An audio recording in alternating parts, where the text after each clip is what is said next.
Hello everyone and welcome back to the Band of Brothers podcast.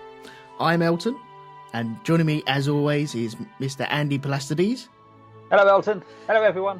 And we have a new recruit for this week, Mr. Pete Hammond. Hi guys. And we are going to be talking about part 1 of Band of Brothers Currahee. Now this is the first time I've noticed that Currahee is actually the hill that they run up and down, isn't it? Yes, it's also the model of the 506. Oh, is it? Ah, okay. Yes. Yeah. Nice. Yeah, I'm learning so much about this on this rewatch already. Last week, Elton learnt what acronyms meant, and now he's learning what Currahee is. It's a learning experience, should we say? It is, yes. But I'm thoroughly enjoying it. I'll be honest with you. I wanted to watch at least 2 or 3 when I watched this episode. But me too, man. So I got to the end of it and I was like, oh, bugger. Gotta stop. Yeah, I need more already. And I resisted because I don't want to drink that well dry, if you know what I mean. You didn't want to fap your wad too soon.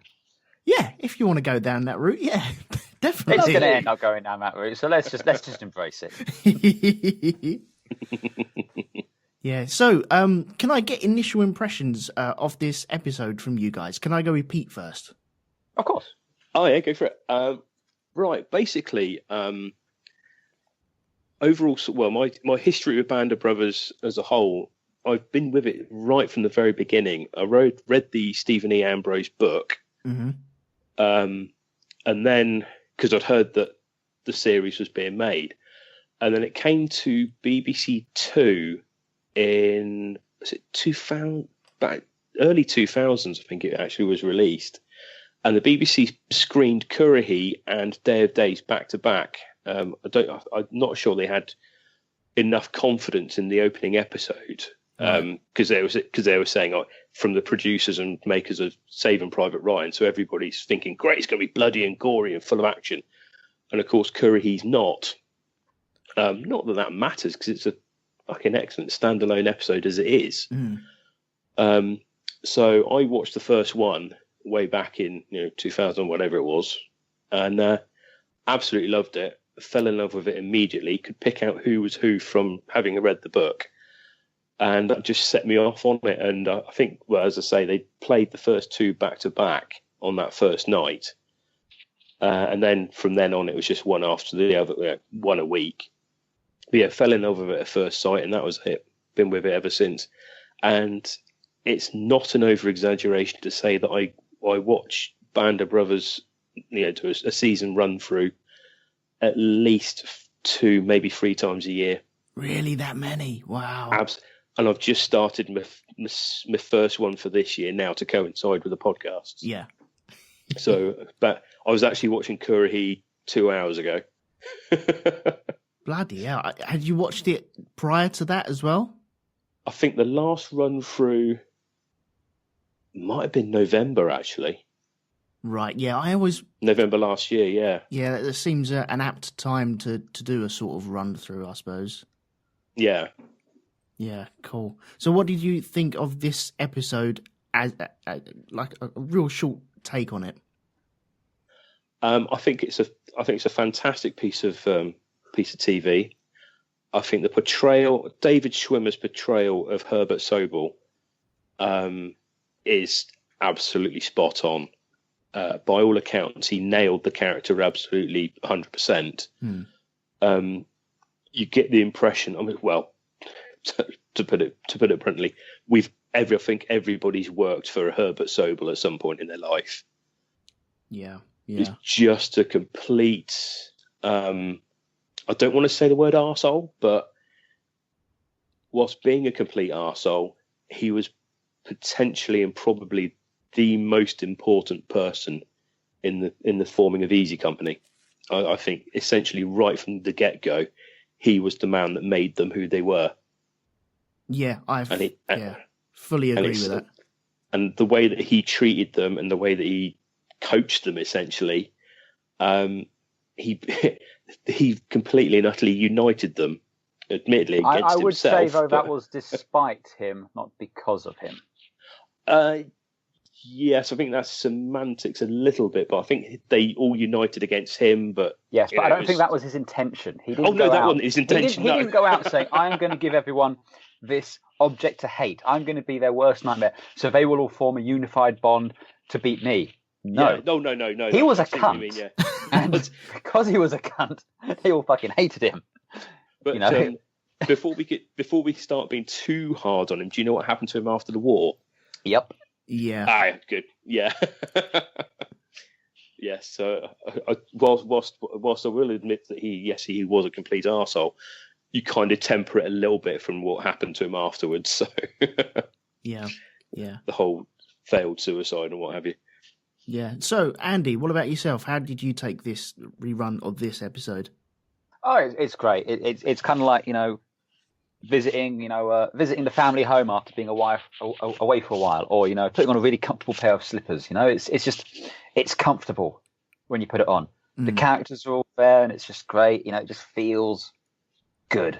And it's just a masterpiece of storytelling.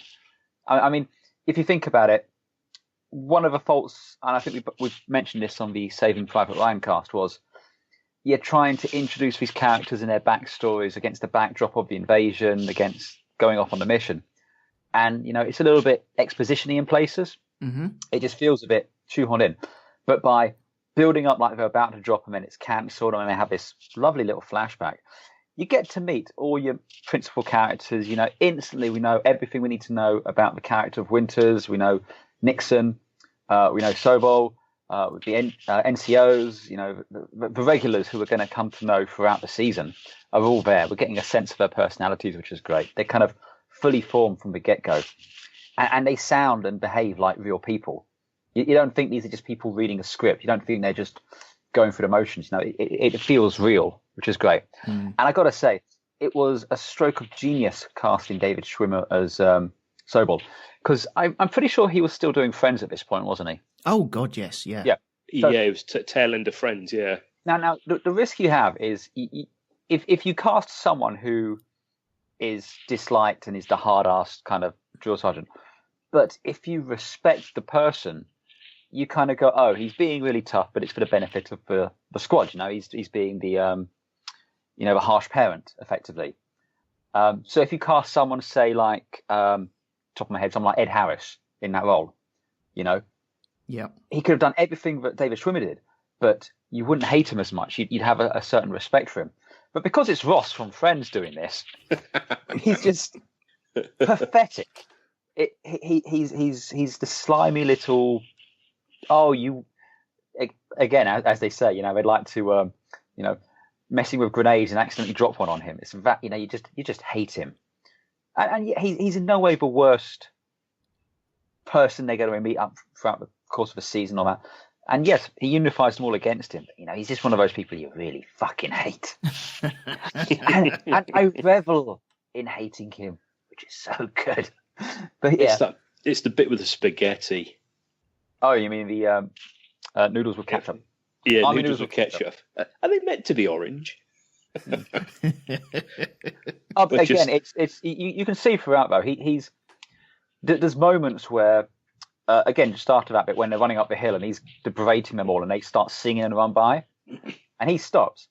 Now, if he was doing this for the benefit of the squad, and he saw them all coming together like that, he'd smile. He'd be proud of their coming together and doing it, and lead them up that hill as well. Yeah, but he doesn't. No, he's kind of annoyed. He's not managed to break them. The bit I always think the bit there that really really annoys him is the fact that Winters is running with them, because he was in full kit, full uniform behind the mess hall at the time, because he was obviously mess officer at the time. So he got changed into his PT gear as well and ran with them. And I think that really hammers it home to Sobel that, I really am a bastard and these people hate me. Well, you saw when Winters gets promoted. Oh, yeah. Again, he's almost annoyed, insulted. How dare you promote him on the day when I become a captain? And it's the way he puts the insignia on his collar as well. He really sort of thumbs it in, doesn't he? You actually see Winters get pulled about. Mm-hmm. And it's that real kind of, I don't give a fuck about this. It's just Yeah, you're ruining my day. You're stealing my thunder. So petulant and petty. Mm-hmm. Yeah. Well, for me, I have to agree with both of you about the way that he's portrayed in this. I think Schwimmer really nails it so completely well. And I have to agree with Andy about, let's say, put Ed Harris in this role. You would naturally just understand his motivations. They'd have a sense of command presence about them. Yeah. Which kind of like Arlie Ermy in Full Metal Jacket. Yeah. He's there to be that bastard character, whereas you put Schwimmer in, and it's not so immediately obvious. But he plays it so well. And you do end up not despising him, but you can see his character building and the way he operates. And like you say, when he's pissed off that Winters joins the crew to run up Currahee, it's just it's knocked him so badly. He hasn't broken them. He hasn't broken them down and then build them back up. He's bonded them guys, and he doesn't feel within that bond either. Yeah. And it just plays it so well. I think this is a marvelous episode in the whole structure of the thing, because it is just an hour of character building. Mm-hmm. That's all it is. Well, the great thing is, though, because they've done it now, and again, it's entertaining in its own right. We get to know these people, but it ends perfectly. It ends with the invasion, which is great. And it means when we get to the next episode, we don't have to go through the whole, this is Lieutenant Winters. What you don't know about Lieutenant Winters, though, is he's a straight shooter. He's a Quaker. He doesn't drink. He doesn't fraternize with his men. No, he's you don't have to do any of that shit. We know it. No, that's all done, isn't it? Yeah. Exactly. Yeah. It's out of the way. It's like, this is effectively the preface for the series. This is these are your people. This is what they're about. Okay, fine. And when they drop in new characters later on, fine, we get to know them throughout. But Lieutenant Winters is the audience's prism, I suppose. We're seeing things through his eyes largely, and it was important to really get a sense of him and also how the men view him. And they did it absolutely perfectly. Well, what do you think about the whole flashback episode of it, though? Because every series that we see has got a flashback episode of such, and we pretty much start off 5 minutes into it hitting a flashback already.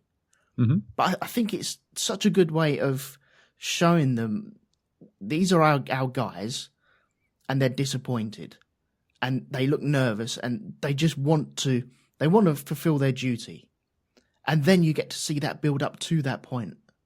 And I don't think it's so much they want to fulfill their duty so much as they want to get it over with. Yeah. It's a whole, it's been built up, they've been building to this moment, and again, it's been scrubbed, and it's just like the adrenaline's up, and then bugger. Yeah, they'd rather just get it over and done with. Yeah. Yeah. Especially if you're Garnier. Oh, yeah. See, that comes on later, doesn't it? Oh, yeah. Hell, man, that's heartbreaking. Utterly heartbreaking. Because there's that horrible bit of foreshadowing, jumping forward, when they're on the troop ship from Brooklyn, and they're saying, where are we going? We're going to Africa. And he just says, my brother says it's hot in Africa. Just like, oh, no. Having watched it several times, you know what's coming next. Yeah. It's a bit like Hoobler with the Luger. Yeah. As well. Yeah. Just, oh, dear. That's tragic, yeah. Yeah. I mean, again, this is the thing. We really get to know a lot of these characters. And again, I'm going to be careful on spoilers because, a lot of people I know listening along with us haven't watched it. So let's be careful. But of course, yes. Sorry. It's just saying it is safe to say that not everyone makes it through. But you really feel for these people because you've been with them from the beginning here. Yeah. It's not like it's Ensign Timmy, the red shirt. No, it's you know these people's names, their backstories, their families, their loved ones, and it is really harsh later on. And I think a lot of it is down to this first episode, where you just have that brief moment to just kind of be introduced to people and get a sense of it. Yeah, no, I totally agree. Well, should we jump into the actual episode itself then? Yes. Yes. In the immortal words of Captain Sobel, "Hi ho, Silver!" Silver! Okay, June 4th, 1944. Is this how do we pronounce this? Upholstery. God, A pottery. Where? A pottery. A pottery. God, I sound like It's, an American not knowing how to say Leicester Square. Leicester and Edinburgh. Where is a pottery then? I need to Google Maps this. I need to know where it is. I should have done this before, but no, sorry, I'm going to do it now. Why not? I'm going to see how. Pause whilst a man looks up something on Google. Yeah, I'm doing it. I'm going in. You bastards. Well, no, I'm not going to tell you now. I'm not going to tell you. Oh, it's near Exeter. Yes, I was going to say it's southwest. Yeah. Okay, right. Now I know exactly where we are. That's good. I feel more comfortable. As a point with this, a lot of the airborne stuff, both British and American, was based in the southwest. The majority of the Horsa gliders, which is what we see crashed in Saving Private Ryan, actually took off from an airfield that's 2 miles away from where I grew up at Tarrant Rushton. Ah, okay. It's a huge airfield, it's absolutely enormous, and they tow the gliders off from there. Is that what that was in Saving Private Ryan, a glider? Yeah, that was a glider, yeah. Right, okay. So that would be towed behind anything C-47. really. Usually C-47s, but and then they'd detach them once they got to a certain speed and altitude, and then just let them drop. Not drop, but glide in. Mm. And then obviously as well, you had guys jumping out of C-47s as well. Oh, that's fast. See, I didn't even know that. That's fascinating. I love it. I love this world building that I'm getting from this as well this time round. It's flipping brilliant. I love it. Okay, so I know where we are now. A pottery. That's fine. We're at an airfield, and they're told that it's no jump tonight. Now, who is saying this? Was this Buck saying that there's no jump tonight? No, it was the commander who replaced Sobel. Oh, Lieutenant Meehan. yes. Yeah, there you go. Yeah. Okay, yeah. So they got no jump tonight, and then they all end up in Channels the cinema. fogged in, covered in rain. No jump tonight. Yeah, foggy and just Strong winds over the jump site. yeah, which really didn't make any difference anyway. But Yes, but they didn't know that at this point. No, they didn't know. No. But yeah, they end up in the cinema, and you can see the stress on everyone's face. And this is the first time I've seen Fassbender. He's one of the faces in the cinema, isn't he? This is pretty much the who's who of the British acting elite, basically. You got everyone in this at some point. Yeah, it's marvelous. quite funny as well because it's one of the things. Like obviously you've got Fassbender. There's a few fairly hefty Hollywood names come into it later on as well. But even people like Hubler, he was in British Gas adverts, and Cobb was in, I think he was in Wicked adverts. That horrible iron brew flavoured alcohol. Oh right, okay. We've got a Simon Pegg doing an appalling American accent. Yeah. Yeah, you just want to punch him in the face, don't you? But that's just standing operating procedure with Simon Pegg, isn't it? It is now, yeah. He's not Khan. He's not playing Khan. Fuck off. I'm glad you guys said that. Simon You Pegg, were thinking it so loudly, So. Yeah, you could probably hear it from here, couldn't you? Okay, so then we're flashing back to 2 years earlier, and we're introduced to Sobel.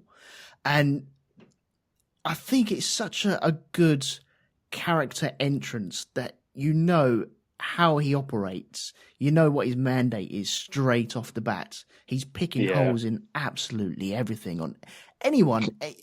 Any reason to pick a hole and revoke their weekend pass is utilised in this scene. Can we just very briefly just step back a touch, though? Just what sets up the flashback being Lieutenant Winters and Nixon, who I think it's important because this is the first time we really meet these two. Winters being effectively our main protagonist. He's the guy we generally follow throughout, and Nixon being his best friend. and they're just reminiscing about what time it is back home in the US, mentioning Chicago. Happy hour. Happy hour. And they mention Sobel was from Chicago, and that's when we get the... Anyway, do carry on, Mr. McManus. No, it's just the entrance of Sobel, the way that he's picking. It's the way he walks in as well. He doesn't make eye contact with anyone. Yeah, he's almost bowling in. Well, he bowls in, and he comes in with purpose, but he doesn't look anyone in the eye. He's afraid. You pick that up very straight away. He's scared of the men. Right? Yeah, I didn't get that. I didn't get that he was scared of the men. Oh, okay, maybe not so much scared. He's scared of them not respecting him, and he doesn't want that to show. Ah, yeah. But you can see the way he walks in. He won't make eye contact with anyone, and again, as you say, he's just picking on people for the hell of it because he's the big fish there. He can do whatever the fuck he wants. Yeah, and so he ends up making. Well, he makes an example of certain people for creases in their trousers, for dust on their wings, lint as well.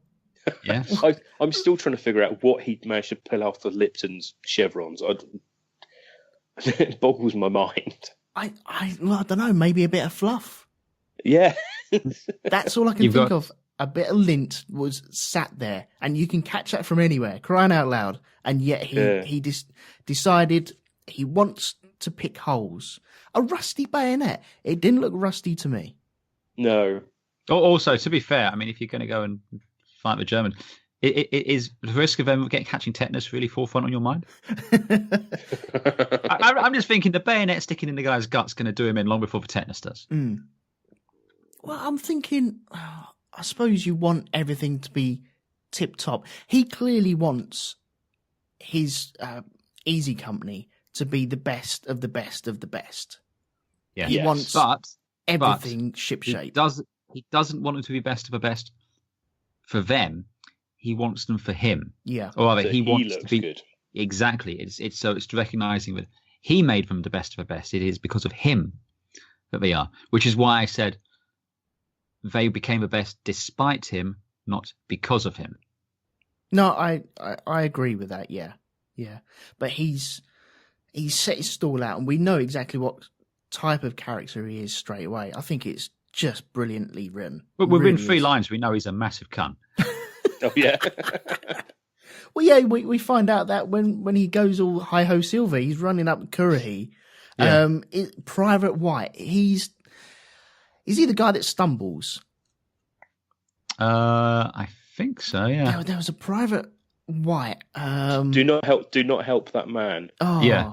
That's Skip Muck. Oh, okay, fine. Yes. He twists his ankle and he goes, "Do not help that man." Yeah, and they do. Surely that's against everything that you want to teach your men, though, isn't it? Don't help your men. You want them to help your men and pull each other through working as a team. Yeah. But I think he wants to weed wisdom. out. He's looking to weed out even any infraction that he can. Anyone that creates a weakness in the armor, he wants to weed out. I think it's just more. I think it's just more. It's if you are. It's a classic abuser thing. If you're random with how you distribute your abuse and people can't anticipate it, you have carte blanche to do it whenever you want. And if there's a predictable pattern to it, you know how to avoid it. It's again like they said when they're giving everyone shit for why did you have a crease? He goes, "There's no crease in my trousers. He was just doing it for the sake of it." He goes, "Yeah, but don't give him a reason." But this is the point. You don't need to give him a reason. He will find a reason. Yeah, that's true. Yeah. There are those type of people, aren't there? You don't have to.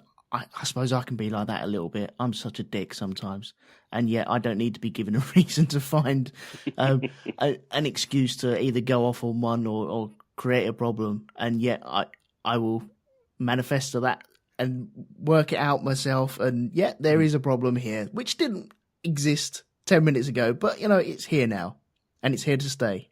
Oh yes. So yeah, we're all running up Currahee. He does the hi-ho silver straight away. Oh yes. Makes you hate him even more, doesn't it? Oh. because it comes back later a couple of times. Yes, he does it beautifully in the UK, but we'll come to that. Oh God, yeah. And there's remarks of it being 23 minutes. They're looking at getting up to the top of the hill within 23 minutes. Yes. You got Winters making it up there. You got other people making it up there, and he's really, really pushing them as hard as he can. But later on, we find out that it can be done even quicker, or he's insisting on other people doing it quicker. Yeah, he gets Gordon to do it in 15 minutes, I think, doesn't he? Yeah, and that's top and back as well. Jeez, he's turning into an utter arsehole straight away, and I can see why the people hate him for it. Oh yeah. There is some validity in that method, especially in basic training. Again, we see it in Full Metal Jacket and in films with drill sergeants. They break you down to build you back up. But what Sobel's doing is he's breaking people down, but he's not building them back up. Yeah, he's trying to mold. Well, I don't even think he's breaking them down. He's just annoying them. There's certain ways to break people down and to build bonds and to build teamwork. And I think he's more creating teamwork between the guys against. Well, you get the impression without Nixon and Winters there, though, it would have all gone to shit. I mean, those are the two which are holding it together because, again, like when Winters is told he has to infract 6 men. And he infracts 6, and he goes, well, why did you pick those 6? Well, it was their turn. And, they all respect Winters and they understand that that's just the way it is. But he is the one that is fostering camaraderie in the platoon. He is the one that's, and the rest of the company. So, yeah, I think if you took Winters and Nixon out from the squad with perhaps a couple of lieutenants in the same vein as Sobel, the whole thing would have gone to shit. No, I totally agree. He also does the empty the canteen trick as well. Oh, yes. He ordered them to march in full packs without drinking. Someone drank, and pretty sure that's a health and safety violation these days. Yes. Plus, he did it to Magneto as well, so, it's asking for it, really. Oh, yes. I'm glad you said Magneto. I just have visions of Magneto traveling back in time. This is actually Magneto in this. No, this is what turned him against humanity. It's Captain Sobel. Because he was working at one point. What he does actually work with Professor X as well, doesn't he? Yes, yeah, he turns up later. But no, I don't want to spoil that later. Crying out loud. Oh, dear, it's so hard not to spoil that. But I just like to think that Magneto did travel back in time, and then this was his Nazi hunter type thing, because he was doing that in what was that first? Inglourious Bastards. No, not Inglourious Bastards. The where he was Magneto. What's the first X-Men? The remake ones. First Class. First Class, yeah. And he goes all Nazi hunter on them. Oh yeah. Doesn't he go to Australia? And he finds 2 Nazis out in the bush having a beer? Maybe, possibly. I can't help but feeling, though, we're getting a little off track. No, yes. Okay, fair enough. Fair enough. So, yeah, okay, so Sobel makes Gordon do the run up the hill again in full pack after having a drink out of his canteen. And then the guys, you can see this bond building between them. The guys join him and help him up. No, that's later on. That's Gordon. That's later. That's Gordon. Yeah. This is when Winters gets called up and he's like, "Are you trying to undermine me in front of the men? You're going to pick out 6 people and give them infractions and tell me what they are." And he's like, "What infractions?" And Sobel's like, "Find some." Oh, that's right. Yeah. So why did Gordon get sent up the hill then? Because he was in. Later on. Yeah, he was in full. We don't see what he did to deserve it, but that's later on. But later on, he gets sent up to do it, but we're not told why. He's just picked on for whatever reason, and that's when you see the other men joining him. Right. Okay. Fine. When Fassbender does the upending of the canteen, he makes the entire company do it. Mm-hmm. So everybody suffers for Fassbender's supposed mistake. That's right. Yeah, they go out on the midnight run, don't they? And Yeah, that's when Captain Sobel hates Easy Company. No, he doesn't hate Easy Company. He just hates you. hates you. Oh, who's that? That's Bull, isn't it? That's Bull Rounderman, who then pops up. This is it's ridiculous. Who then pops up as Abe in Walking Dead Yep. with the worst ginger hair ever. Yeah, but that was in the books, though. Yeah, I suppose. But no, that's when it really starts gelling. Is when you can see, because Winters is marching with them on the midnight run, and that's where you can really see the sort of camaraderie is really starting to build between him and the men. Mm. So he's acting as a buffer between them and Sobel. And he does a bloody good job as well, doesn't he? Oh yeah, he really does. I think he... You'd almost say he's a bit of a Mary Sue if we didn't know that this is largely true. Yeah. Yeah, I'd agree with that, yeah. Would we class it as cliche then? I don't think we can call it cliche because, again, this is based on a real person. It's based on an autobiography, effectively. Mm. It is true. I mean, it might be embellished to a certain extent, but this isn't just one person telling their story. This is from everyone who's in Easy Company telling the story, and this is largely what we know from how he was, Richard Winters was. But all I'm just saying is, if you took it in isolation, if you didn't know all of that, and you just saw how he is. The men love him. He's a competent officer. He doesn't drink. He does everything right. That he could come across as a bit of a Mary Sue, but he's kind of played to perfection. Yeah. Well, he's playing the game, isn't he? He's he's reading Sobel so well, and knows the guy is so well, and that's just where leadership just makes itself clear. He's just rising to the top, isn't he? And yeah, just it's not want of leadership. It's just it naturally progresses into that position. It's just too easy. Nature abhors a vacuum. They had a massive vacuum where there was no leader, so he stepped into it. Yeah, no, I totally agree with that. Totally agree. Okay, well, we have Simon Pegg pop up as well. Oh yes, as Sobel. Yeah, what is the name of his character? It would be Evans. Oh, god damn you. Beating me to it. Yeah, he pops up. He's not Sobel's lackey, but I suppose it can be seen as that. He seems to be his attendant. Mm. Or something like that. So it's while he's going through looking for contraband in the mess, in the barracks, turning things over, he's there with a notepad, just jotting notes and stuff like that. Oh, and he finds the porn. Well, it's the porn, the 200 prophylactics, the ham. It's a can of peaches. Can of peaches, yeah. This is not peaches. This is government property. Nixon, your pass is revoked. Contraband. You always hear him go, oh, man. Well, later we find that we're glad that he didn't go through Winter's footlocker as well. Yeah, VAT 69. Yes.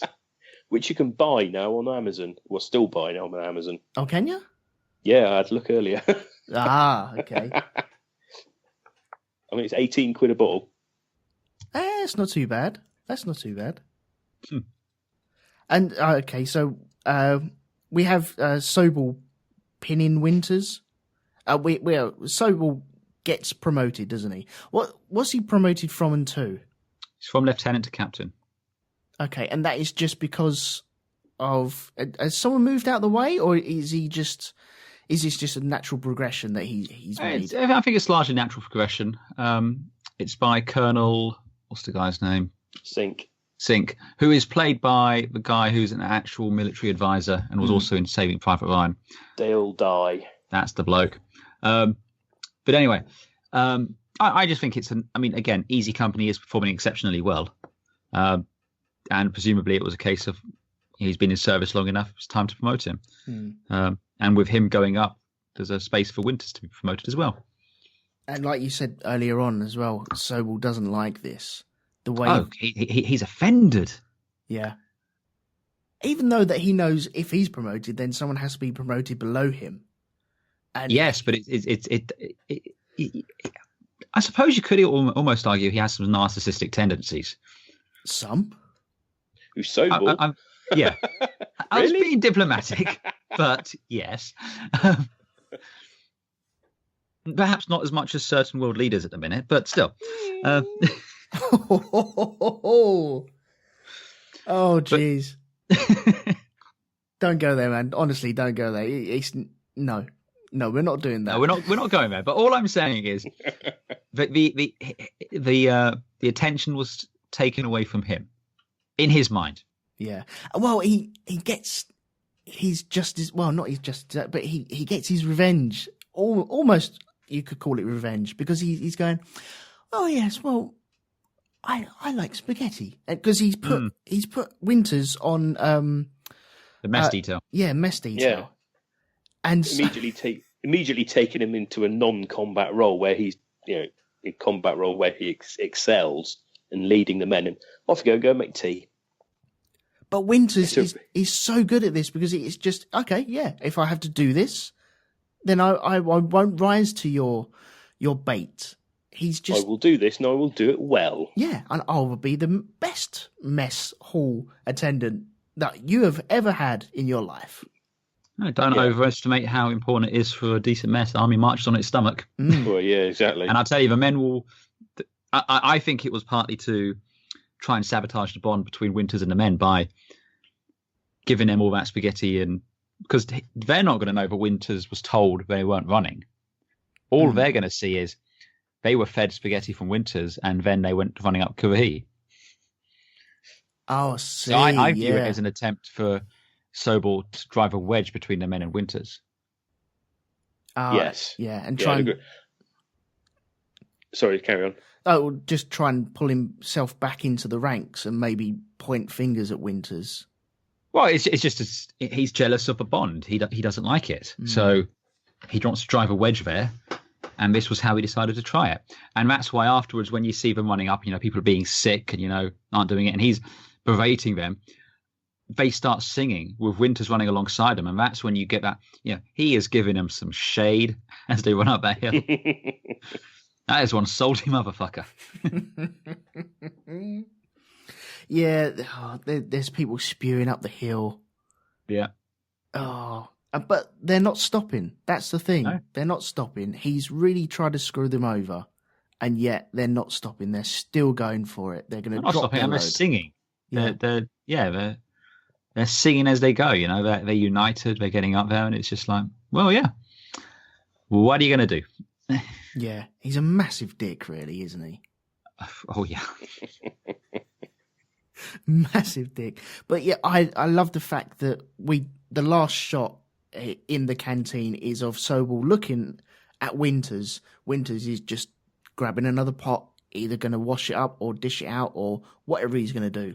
And you feel that Sobel's got one over on him, and now the guys are going to resent Winters for creating this spaghetti incident. And yet then he's got his PT kit on and he's with the guys. He's caught up with them, and he just flashes past Sobel, and Sobel catches him, sees him, and he's like, oh, fuck. The plot moves on to Fort Benning, and this is where they're going to be earning their wings. They're taking their jumps for the first time. They're jumping out of a static plane to begin with. Is that right? They do some static training on the ground, which is just learning how to land without breaking your legs. Yeah. But I mean, after that, then it's off into the aircraft. I think there was a couple of steps between the two, but for the purposes of storytelling, they just skip them. There's a step in between the two, but I'm not 100% sure if there was back then. No, I think back then there was a high platform you had to jump off of with a rope or something. Yeah, with a winch. Yeah, because I know they do that now. Because I've done it, but I wasn't sure if they had it back then. But it would make sense for them to have it, because that essentially, on the ground you learn how to land properly, bending your knees and all the rest of it. But then the second stage is you jump out of, it's about, I want to say 50 foot up, Mm-hmm. and it's on a weighted winch, and it simulates the speed that you'd be hitting the ground at. So obviously, if you jump off like from 4 foot or whatever it was they were at, the speed that you hit the ground is going to be massively different from if you're actually parachuting. So this simulator actually gives you it essentially gives you the shock of actually hitting the ground at the speed that you would be if you just jumped out of an airplane, but in a controlled fashion. Ah, okay. Yeah, that's interesting as well, yeah.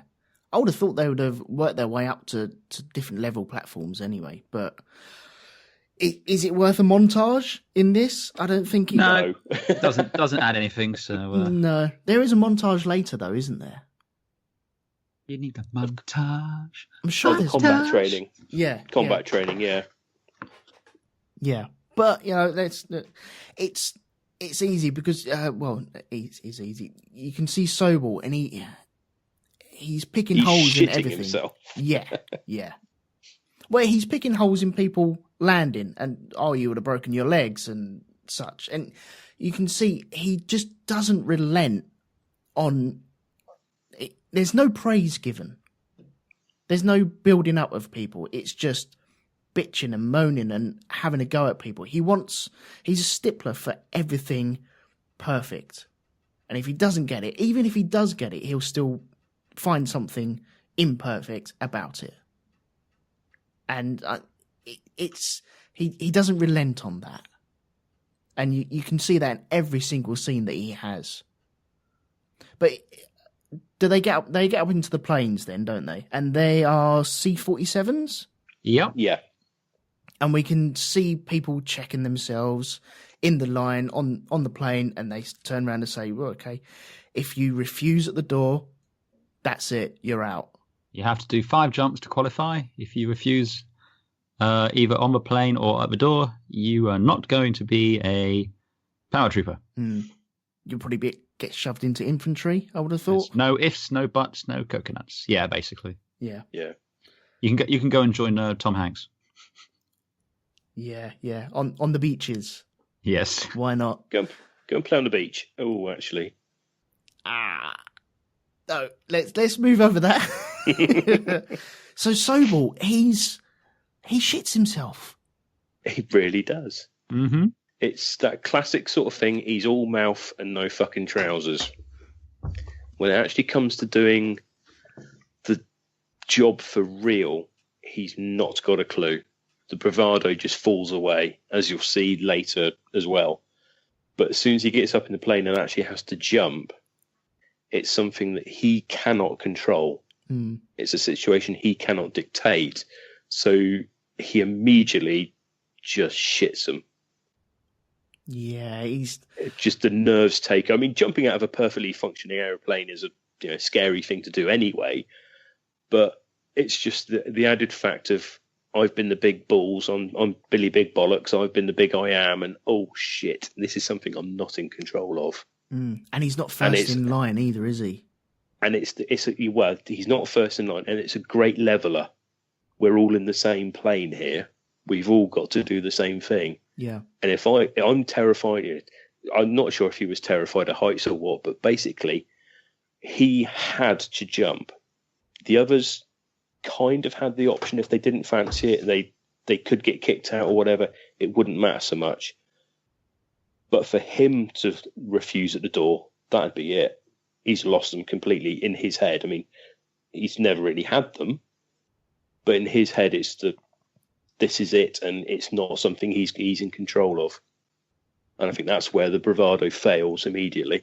Yeah, he almost refused at the door, didn't he? It was, I think he refused. There's hesitancy. Yeah, he refused as much as he could before he had to go, before it could be classed as a refusal. I believe a technical term is and clench.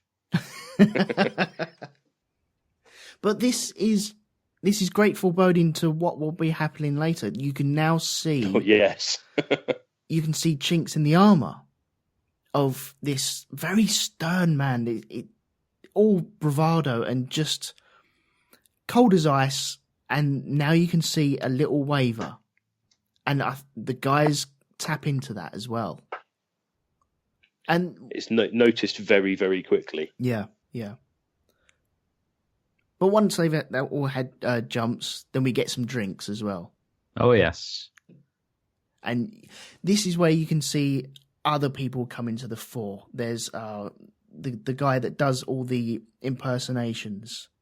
And you can see the bonding between all the guys working between themselves. It's just they're not bitching or moaning, but they're recounting the stories and just bonding with each other into the group of lads that we will be following around later on during the show.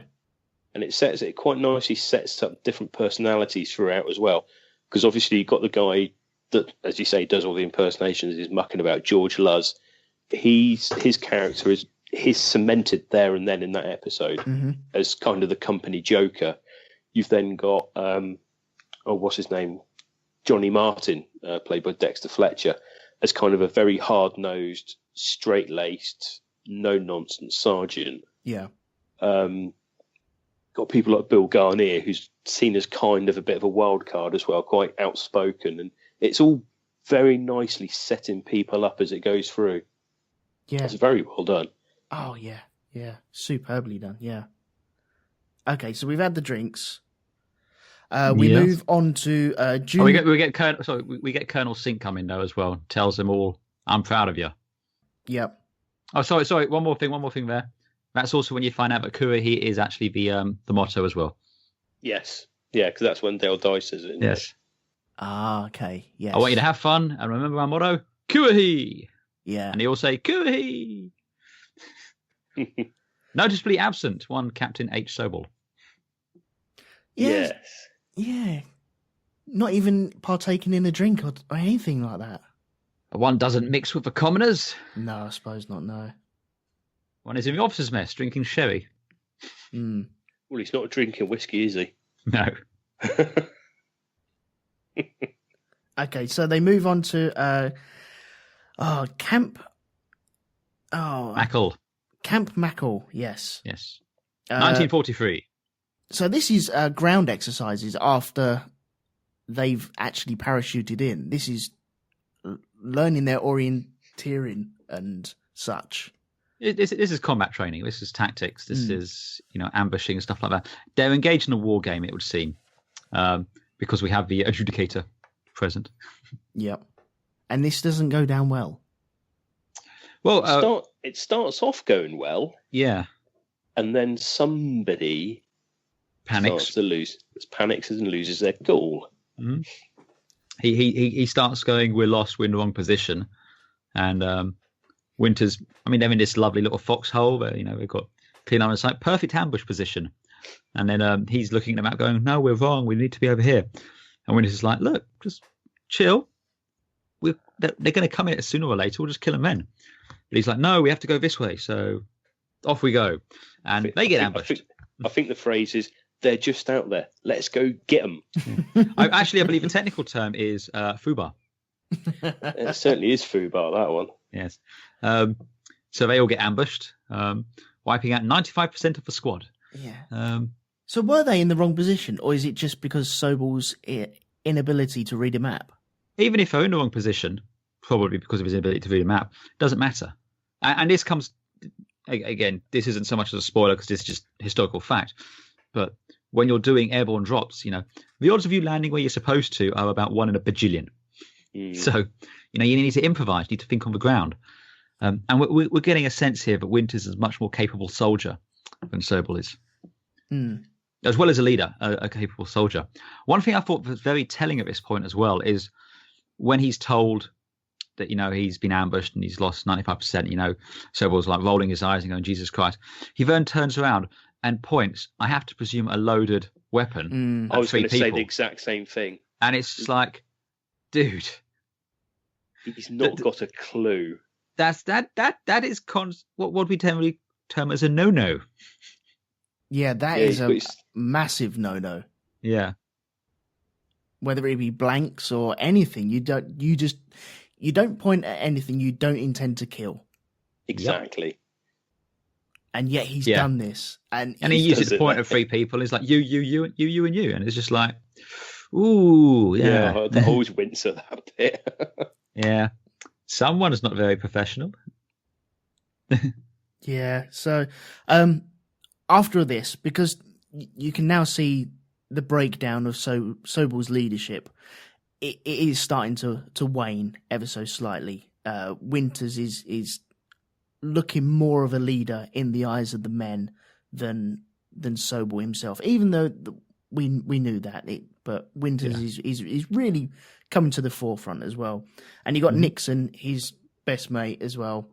And they're not griping about it, but another guy turns up, Harry Wells. Harry Welsh, sorry. I thought it was Yeah. Wells. He turns up. Now, what does his role perform? He's there for some reason. Well, he's replacing Nixon because Nixon's moving off to the battalion HQ. That's right, yes. Yes, Nixon's gotten out because I think he's connected, isn't he? It's certainly implied he's connected. He graduate from West Point. I think so, yeah. Whereas whether the others are kind of, well, they're not enlisted, but they're sort of more volunteers. He actually, actually graduated from West Point. So he's kind of earmarked for greater things, as it were. Yeah. Ah. He gets taken up to battalion. I think it's intelligence. Yeah. So yeah, he's off out, and Welsh is Nixon's replacement, and that's why he's like, "Is there anything I need to hear?" You know, he's heard rumors about Sobel, and they just effectively confirm them. Right up until the point when Sobel walks in, and they just go silent, and it's just it's one of those really awkward moments. It's like, wow. But I think it's done so well that you can feel the tension in that room straight away. Sobel walks in, and he's just about to chomp on an apple as well. And it's just, no, okay, we're addressing him. He wants everything perfect. We don't want to give him any excuse for anything whatsoever, do they? And No. Is it out of respect, or is it out of just an easy life? Or is it a bit of both? Easy life. It's easy life, really. Yeah, it's easy life. Yeah, I suppose. But this is the build up to them shipping out, isn't it? Yeah, it's we get them on the train, and Nixon's all, I could tell you, but I'd have to kill you then. And we're just like, then don't tell me. He's like, I'm going to tell you anyway. It's just like, you're a terrible intelligence officer. It's also when we find out that he's had the VAT 69 in the footlocker. Which is a hint of something to come later, or something we've already probably noticed already about him relying on a tipple or two. He's a bit of a lush, isn't he? Yeah, he requires it, shall we say. Yeah. And that does come back later, doesn't it? Quite spectacular, yeah. Yeah. But again, let's just remember, not everyone who's listening's watched this. Not everyone's... No. So... I know, but I think we can see where that's going, even from that point on. It's we it's can do, played but I so just well. think I think it's a little, especially in this first episode. That's if it were me, I wouldn't bring that up at this point. Okay, right, okay. I will leave it there. I will leave it there. We get the at the shipyard, and then we get a narration from Sobel himself. Oh, it's the letters he's. It's the letter he wrote, yeah. He was writing to families, telling them to, basically why their kids are pissing off to England for a while. Yeah, I did write it down. Shall I read it out?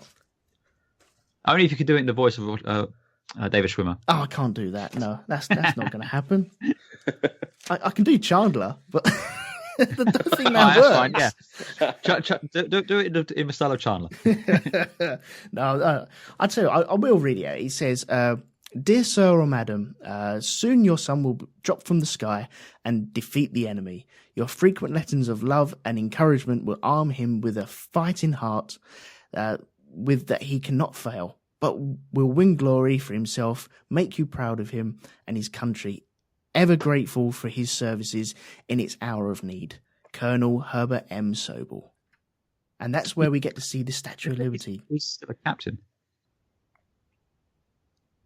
Did I write Colonel? Captain. Yeah. Herbert M. Sobel. There we go. I will edit that in a minute. Pay no attention to the Member Hammer Curtain. So we see the Statue of Liberty as well. We also get a bit of a sense of the mindset of the men while they're on the ship, because we have it's Garnier and just talking about how it doesn't matter where we go, since the only guy you can trust is yourself and the guy next to you, as long as he's a paratrooper. And then someone mentions, well, what if that paratrooper turns out to be Sobel? And then there's a whole long line of people lining up saying, yeah, I'm moving down the line. And then we get into this whole, Garnier says he's not Catholic, basically says he's Jewish, to which you have Liebgott takes offence, but he says Sobel is Jewish. And they start a massive fight, which was which I love, because there's other people just someone called Liebgott playing cards. It's just fighting over Sobel. That's intelligent. It's probably the first time, I'd imagine. Yeah. Right, so then we move on to training in England. We're now in England. Yes. And now it's Allborn. Green and pleasant land. A gorgeous opening shot with 2 Mark V Spitfires going over at low level. Like that. Yeah, that kind of got me Would it be better going. with real planes, not CG though? Sorry? Would it be better with real planes? Yes, absolutely. I don't, as long as they put the right engine noise on it, I think it works out really well. Yes, Merlins, not Griffins. Thank you very much. Yep. It's quite nice they did actually get the right airplanes as well. Which would be based around there. Oh, yes, yeah. Yeah, so this is a gripe about Saving Private Ryan. Oh, yes, it is. So what is this gripe then? The gripe I have, and Andy will probably shoot me down on this one, but the gripe I have for the end of Saving Private Ryan, when the two P-51s go over after blowing the tank up, it probably wouldn't have been P-51s. It probably wouldn't have been, but you can't definitively say it wouldn't have been. But P-51s were engaged in anti-tank details.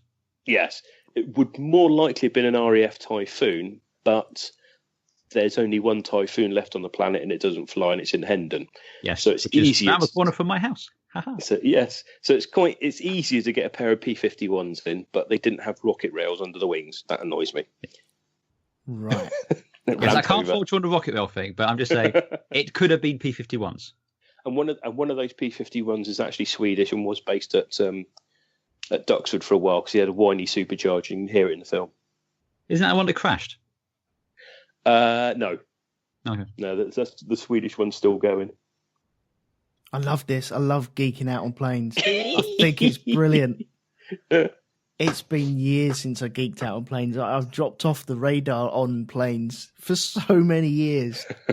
So I can just listen to you guys talk about that for ages and ages. I think that's brilliant. But one thing I will say for Band of Brothers, generally speaking, it gets its planes right. Right. Oh, yes. Well, I'll tell you another. You want to geek out about planes? Yeah, This is taking it to a nerdy level, right? When you see the C-47s and they have the invasion stripes, which were the black and white stripes painted on the wings. Yeah. Whenever you see those depicted on replica aircraft, someone's painted up their plane to look like so-and-so, they're always very neatly masked off lines and everything. Yes. Whereas what actually happens is ground crews just got mops and paint and just slathered the paint on. So they were really rough up close. And the C-47s in this have that effect. It looks like really someone's rough, isn't it? Yeah, and it's absolutely great. I noticed that when Winters was standing in front of one of them, wasn't it? And it did look, there was no masking tape or anything to straighten out that line. It was just thrown on there.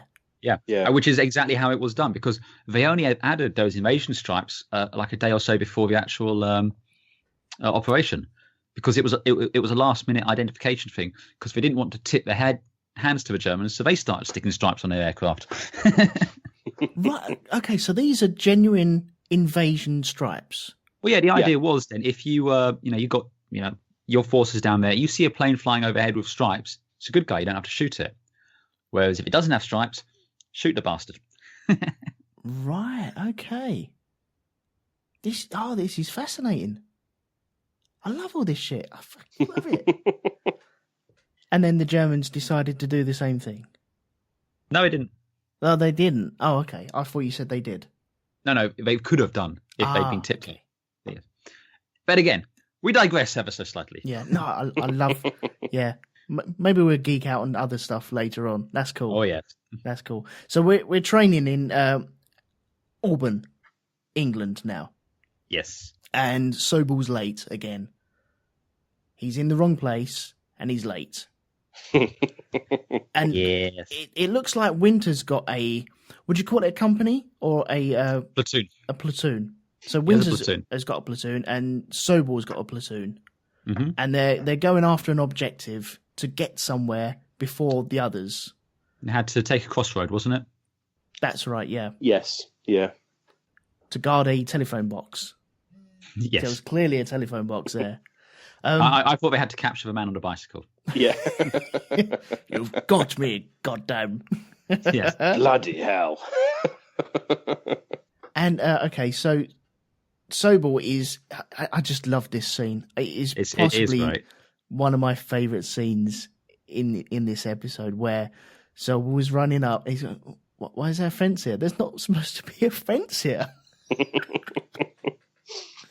Oh dear! And one of the guys, I forget who it is because they all look the same at the moment. But he's like, well, we could go over it, and his reaction is, I know we can, but why the fuck is he here?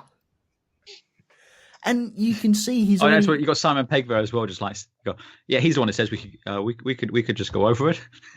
Is that Simon Pegg? Yep. I didn't little blonde. recognise him there. Yeah.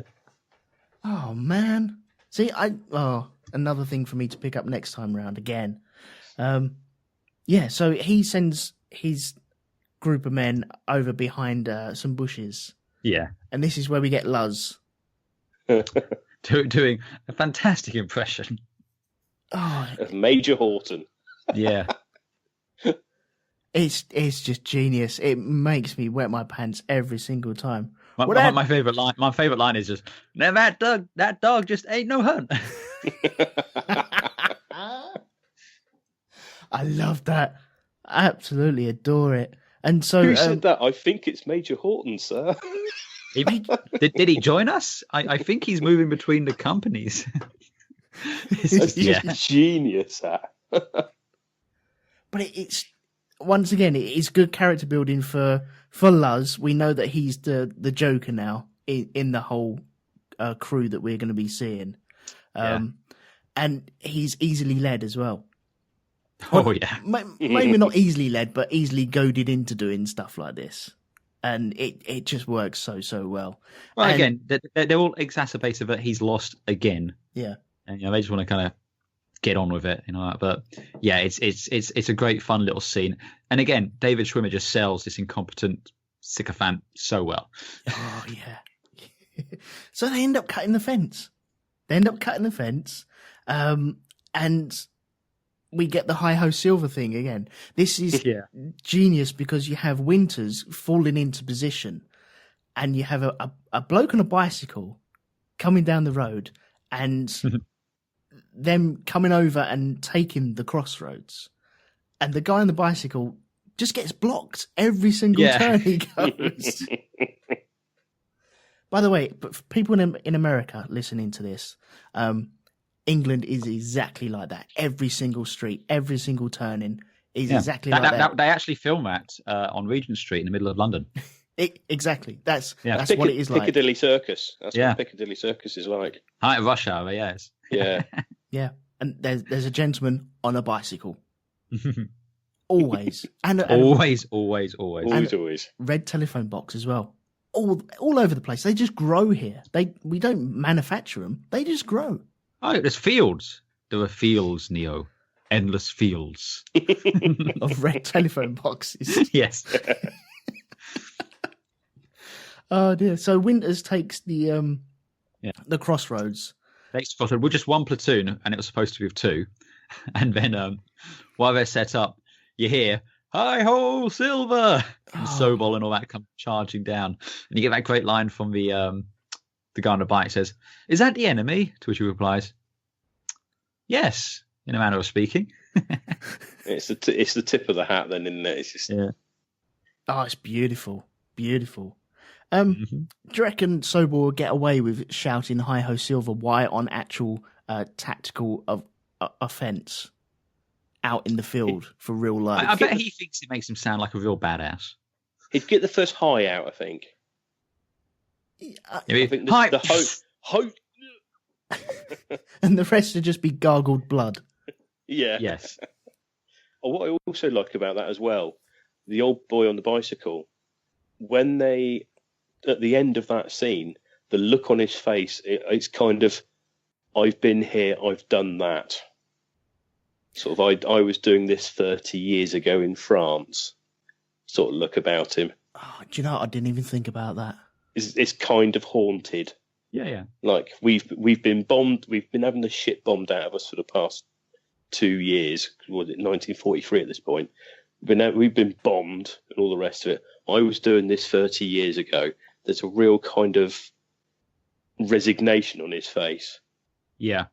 Yeah, I hadn't even thought about that. Wow. Oh, well, we're giving you something else to think about. Yeah. That is. Yeah, that's Ooh. I've got chills up my spine now. Thanks for that. That is haunting. That is really haunting. Wow. Okay, so next scene we have is cows in the field just wandering around. Just wandering about. Because some idiot cut a fence, apparently. Why did you cut that fence? Major Horton told me to. Major Horton told you to cut that fence. Yes, he did, sir. Major Horton told you to cut that man's fence. Yes, sir, he did. That fence that you cut, you were told to cut that by Major Horton. Yes, he did. He's in fucking London. Yeah.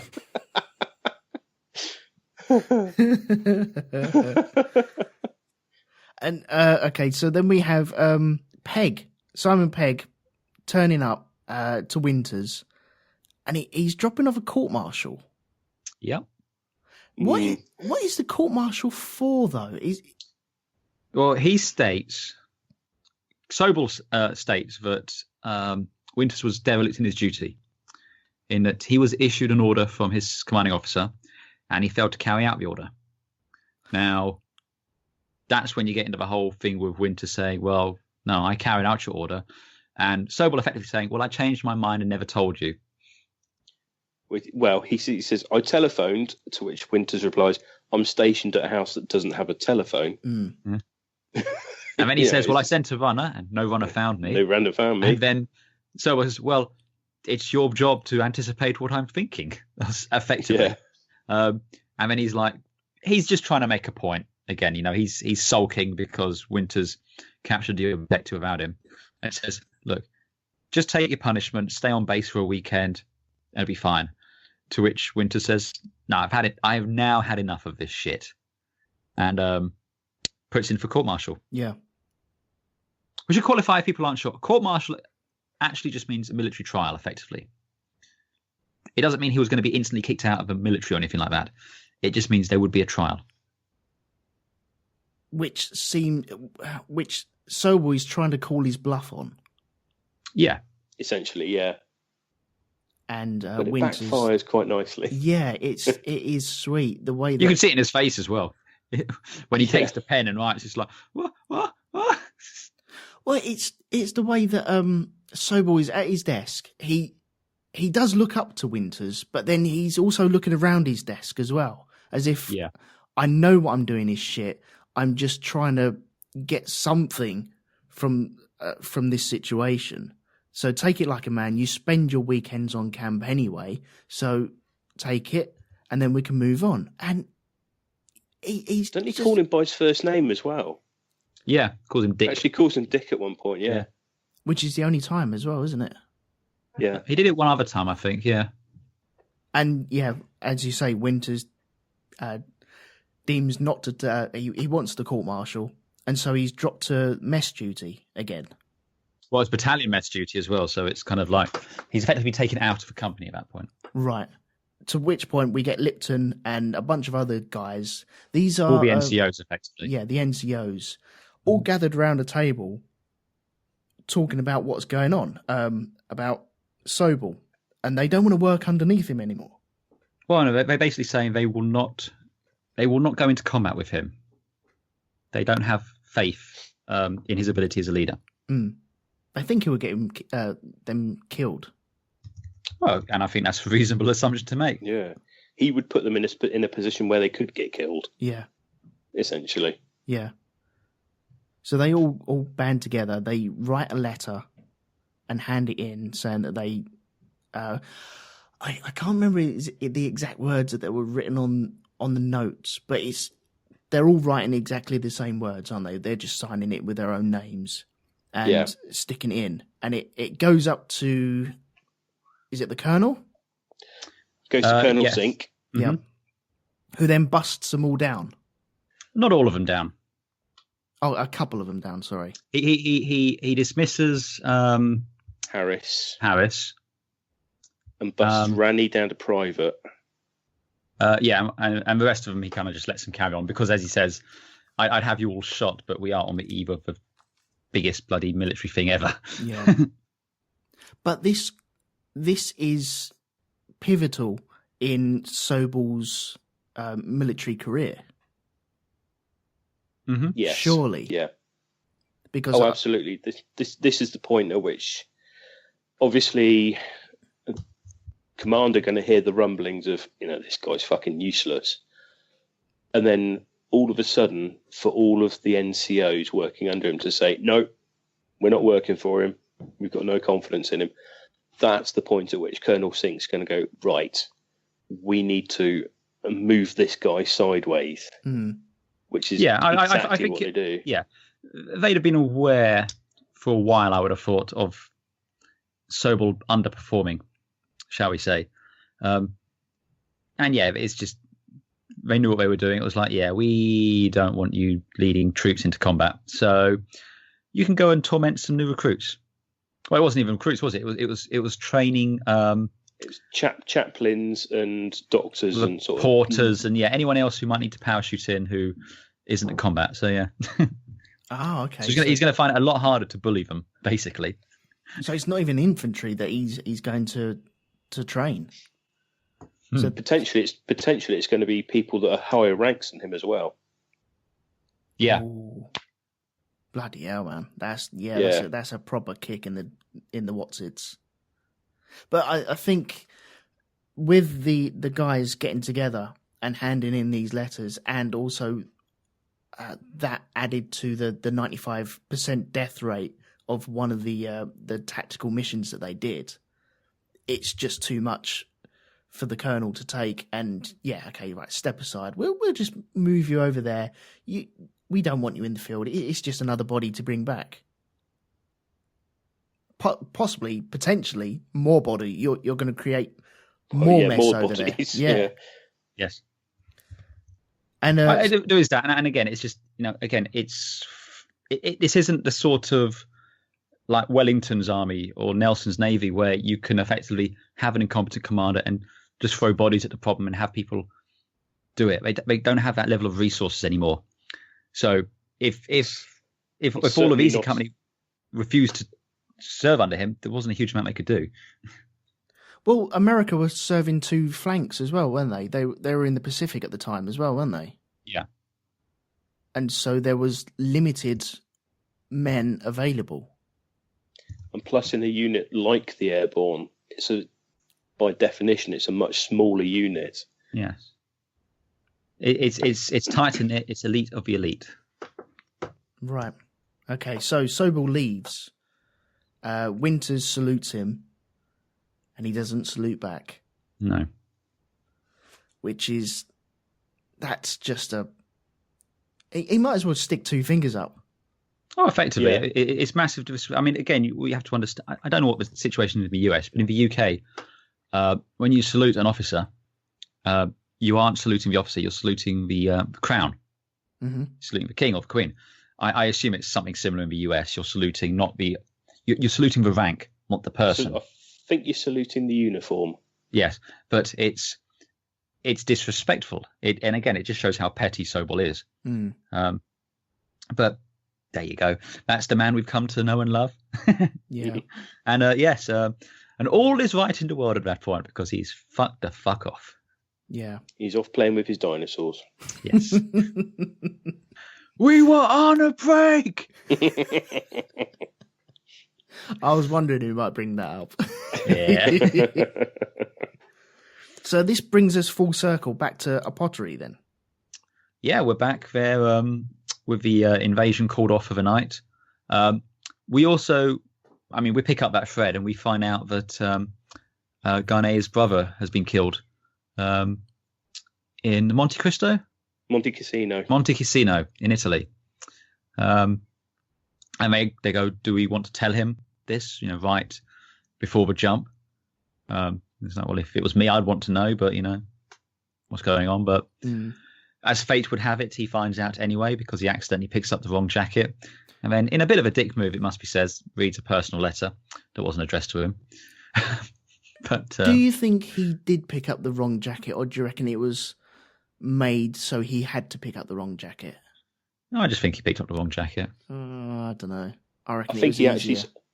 I think he's actually said in an interview as well that he simply just picked up the wrong jacket. Yeah. Oh, okay. That's why, again, because this is largely based on true events, it's one of those things that just happens, And yeah, he picked up the one. That's how he found it out.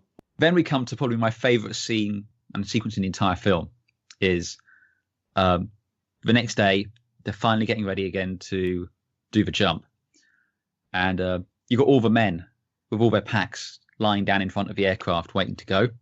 Oh, yeah. And then you have Winters picks, because they can't get up on their own, helps each and every one of them up, looks them in the eyes, grabs their hand. It's like a really good bonding moment. It's like, you just know if Sobel was there, he'd have gotten in the plane and fucked them, get up on your own. But, no, he helps each and every one up. And it's just a beautiful little moment. And again, it just really demonstrates the character and the integrity of, Lieutenant Winters. He cares about the men. Yeah, no, I totally agree. There's one thing we did just briefly miss. They learn 5 hours before of the actual task at hand, what is going to be happening with the attacks on Utah and Omar beaches. Oh, yeah. We recognise the beach. We know what's going to happen there. We've already seen what's going to be happening there. And I like that little tie that we have there. It's mentioned for a reason because it is from the same family, and I just love that. But I totally agree with Winters grabbing every guy, pulling him up, looking him in the eye, just works so well. It's just it is the man himself, isn't it? It's beautiful, but it's also powerful. We had that nice bit of dialogue before as well when he was with, is it Buck?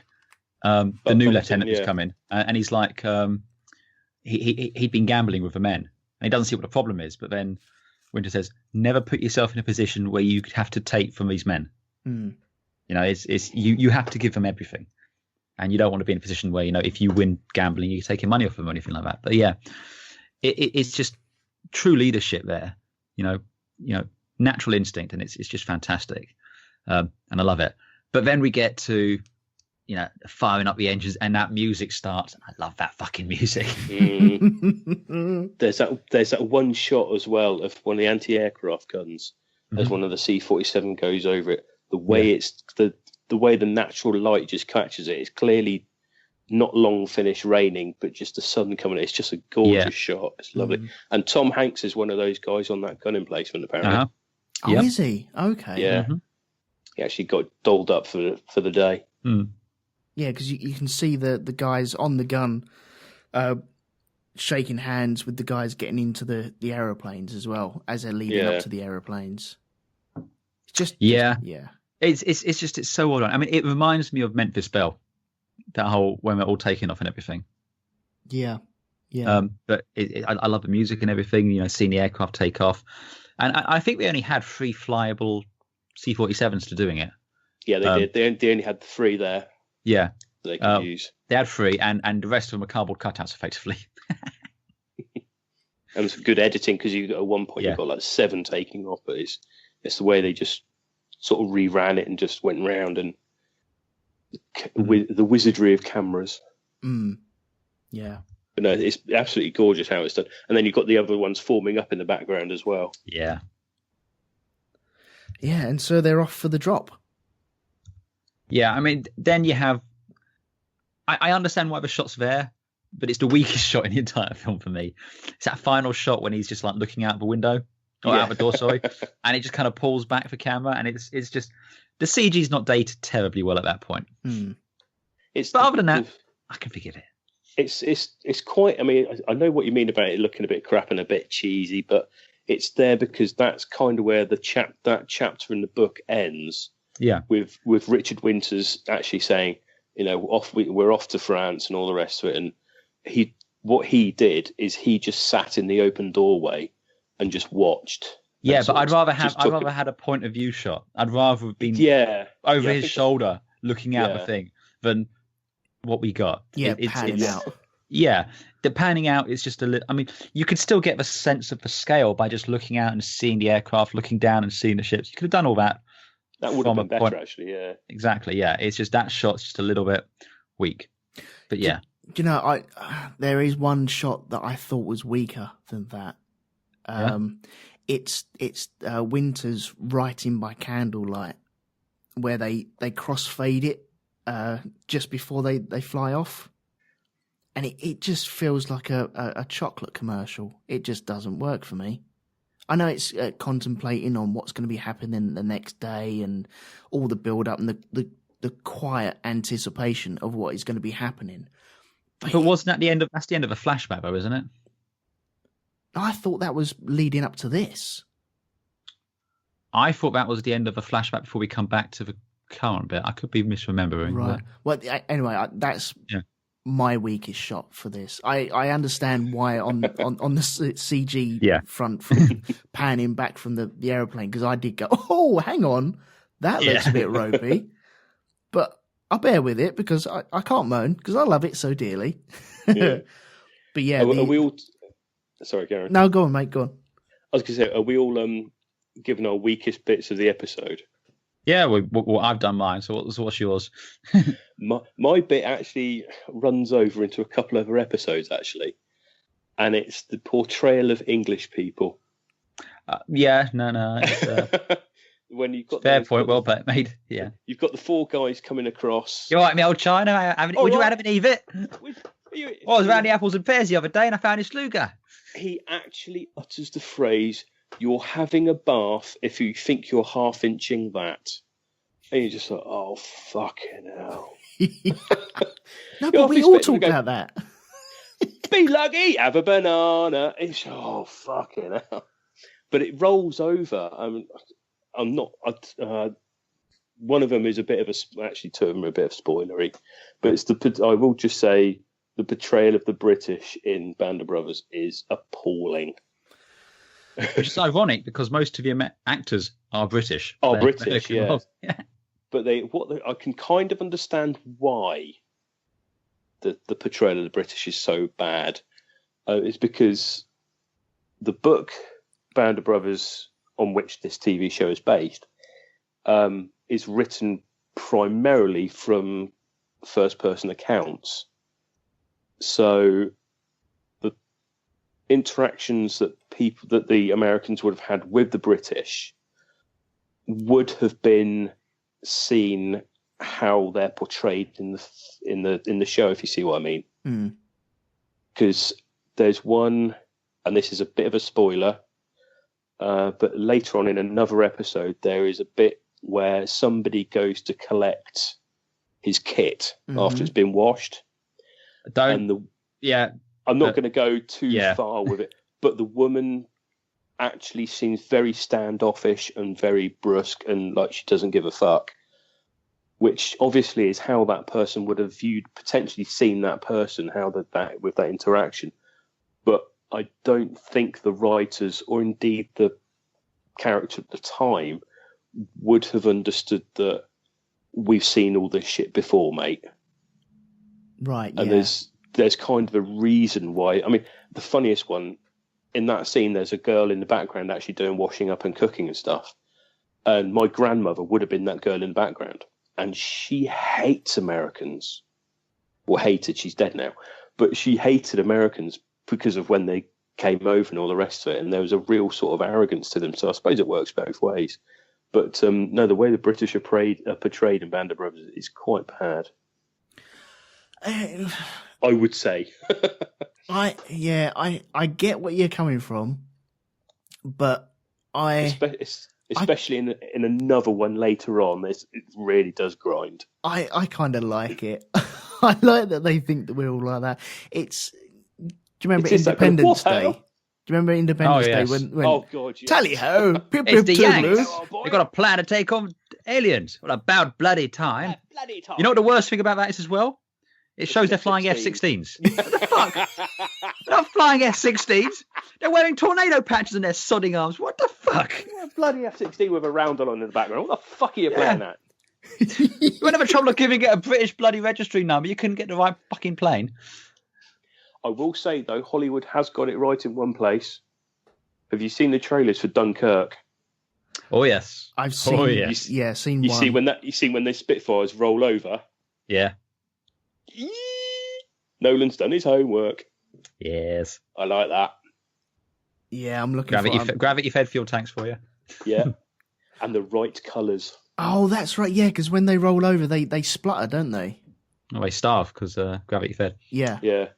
But the other point I was making is the colours underneath the wings. Uh-huh. They're painted half white and Half half black, black. half white. Yeah, which is what they would have been at the time. So I'm quite impressed by that.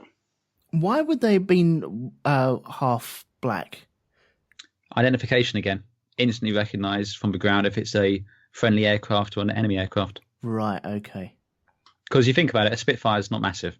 No. And if it's flying, air combat can anywhere from 30,000 feet down.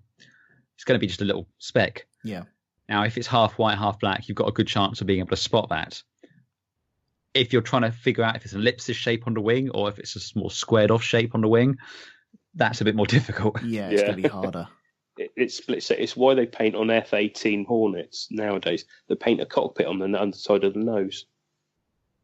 Do they? Only the Canadian ones. Only Canadian ones, yeah. Actually, maybe the Australians. I can't tell. But the Canadian ones do it. Yeah. I'm learning so much. This is brilliant. It's that split-second advantage-disadvantage. Yeah. It's why a lot of American gangsters paint their guns bright orange. So the police think it's Nerf guns.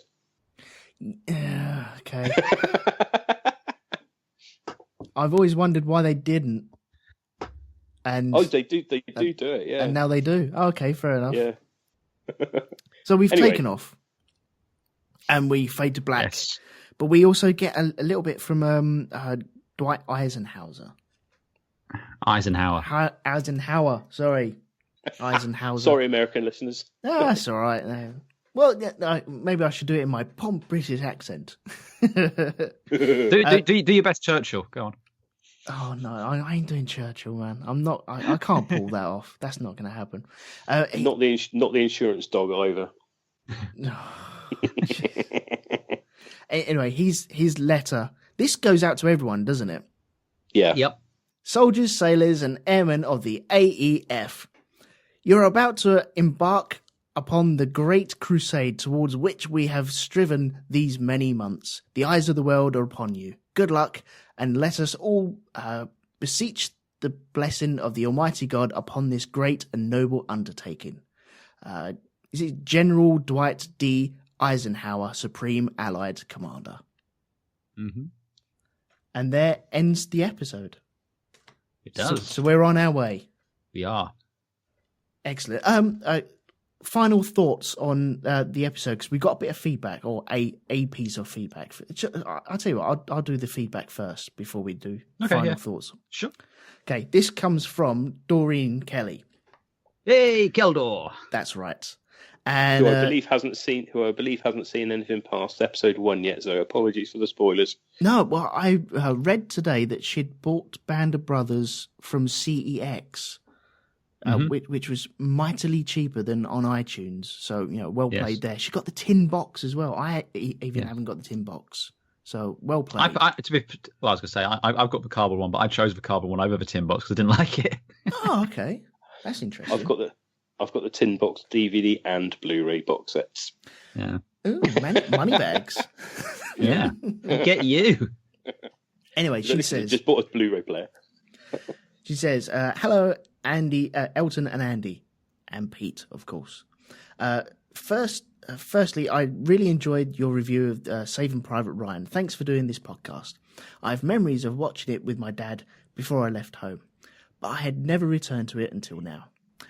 The theme tune is amazing. I watched the title sequence and thought that's how you do a backstory theme. I'm with Mr. Jim Moon. Title sequences are rubbish these days. The shots were very cinematic. Some shots were quite Hollywood, like when everyone was watching the planes leave. I doubt military would be happy about that. But it fits the storyline wonderfully. I like the shots of the Statue of Liberty when Easy Company were leaving on the troop liner. Better than a lot of shots of the Stars and Stripes. Sorry, I didn't mean to upset the American listeners. I think the Statue of Liberty was a good choice because of her parallel in France. I was amazed to see Ross from Friends in this episode. Hated his character. And I remember Damian Lewis, though. His character seemed very sincere and he followed the spirit of the regulations rather than the letter of the law. Anthony, my husband, and I also spotted Simon Pegg too. Thanks again. There we go. Well, thank you very much for that, Doreen. Yeah. And she's right. The intro, the title sequence of this is fantastic. Mm. I love it. The music's amazing, and it really does feel like, period footage. Yeah, it does. Yeah. Well, HBO have been consistent in doing quite long intros anyway on everything that they do. Their intros do tend to be very good. It's like the Game of Thrones one. The best one for me is Westworld.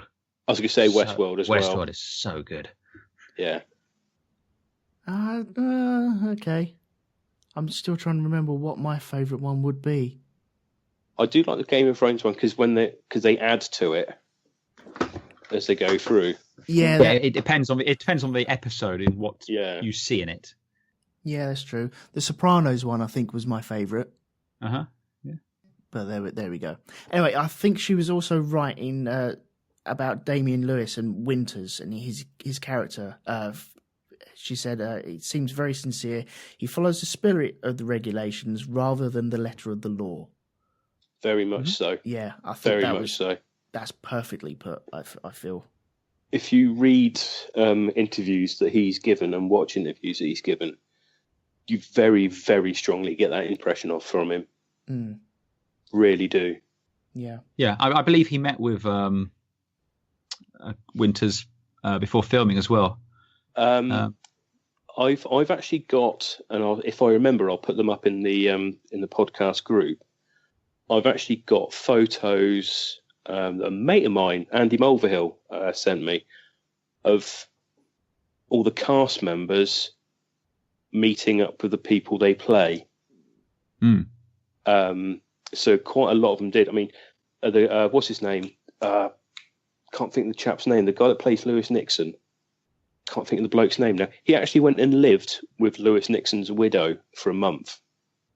Oh, Livingston. Ron Livingston. Ron Livingston. Actually went and stayed with Lewis Nixon's wife for a month. Really? Yeah, just to get a feel for the man, as it were. That's amazing. But if you look at how, and again, I can't remember the actor's name, but the chap that plays Bill Garnier, not only does he look a spitting image of him, but he walks like he did as well. Yeah, and you can see that as he's walking with his parachute on after he's found out about his brother. Yeah, the way he just inhabits that, I say character, but he just is Bill Garnier for that. There was a definite love for making this as true to life as possible from the character's point of view. I mean, if you look at, because there's quite a few of the characters are an amalgam of several different characters, especially if you read the book. Things happen to certain people in the series that actually happen to 2 or 3 people in the book. Right. But generally speaking, if the try and word this so I'm not spoiling stuff, but generally speaking, if the person survived the war, their stories tended to be pretty much 100% accurate. Right.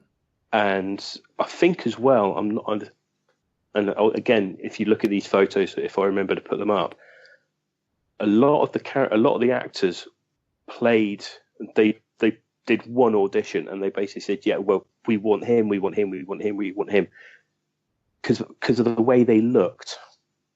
A lot of the time, especially I say the chap that played Bill Carneer, Damian Lewis getting the part of Winters. Ron Livingston playing Nixon, they actually looked like the guys when they were that age. Right, okay. And they said pretty much everybody that auditioned got the part straight away. Certainly Michael Cudlitz as well, playing Paul Randleman. He was just nailed on for that part. Which just really pisses me off when you have a show like this, which does the research and has the respect for the character, well, for the people and the source material.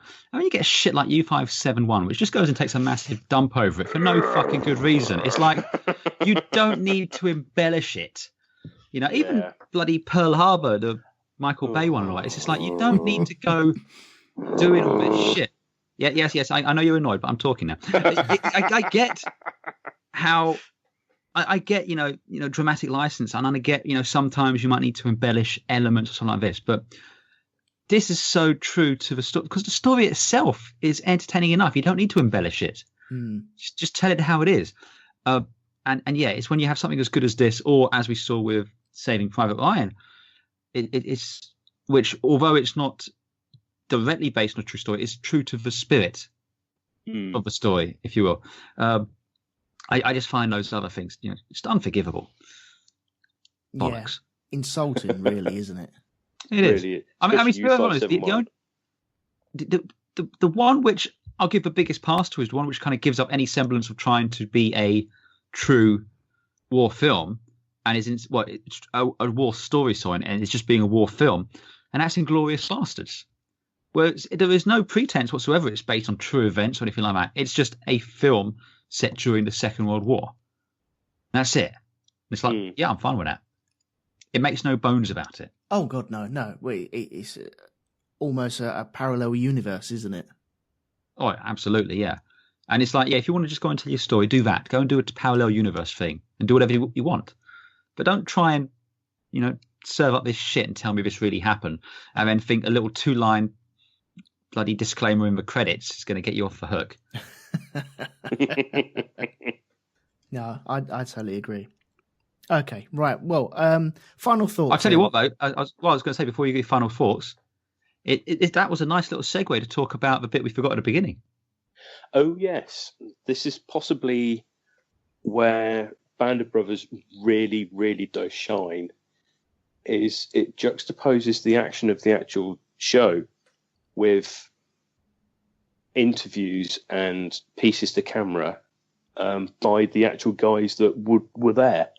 Yeah, at the beginning, it has a little vignettes almost where they just kind of talk about why they're talking about what's relevant.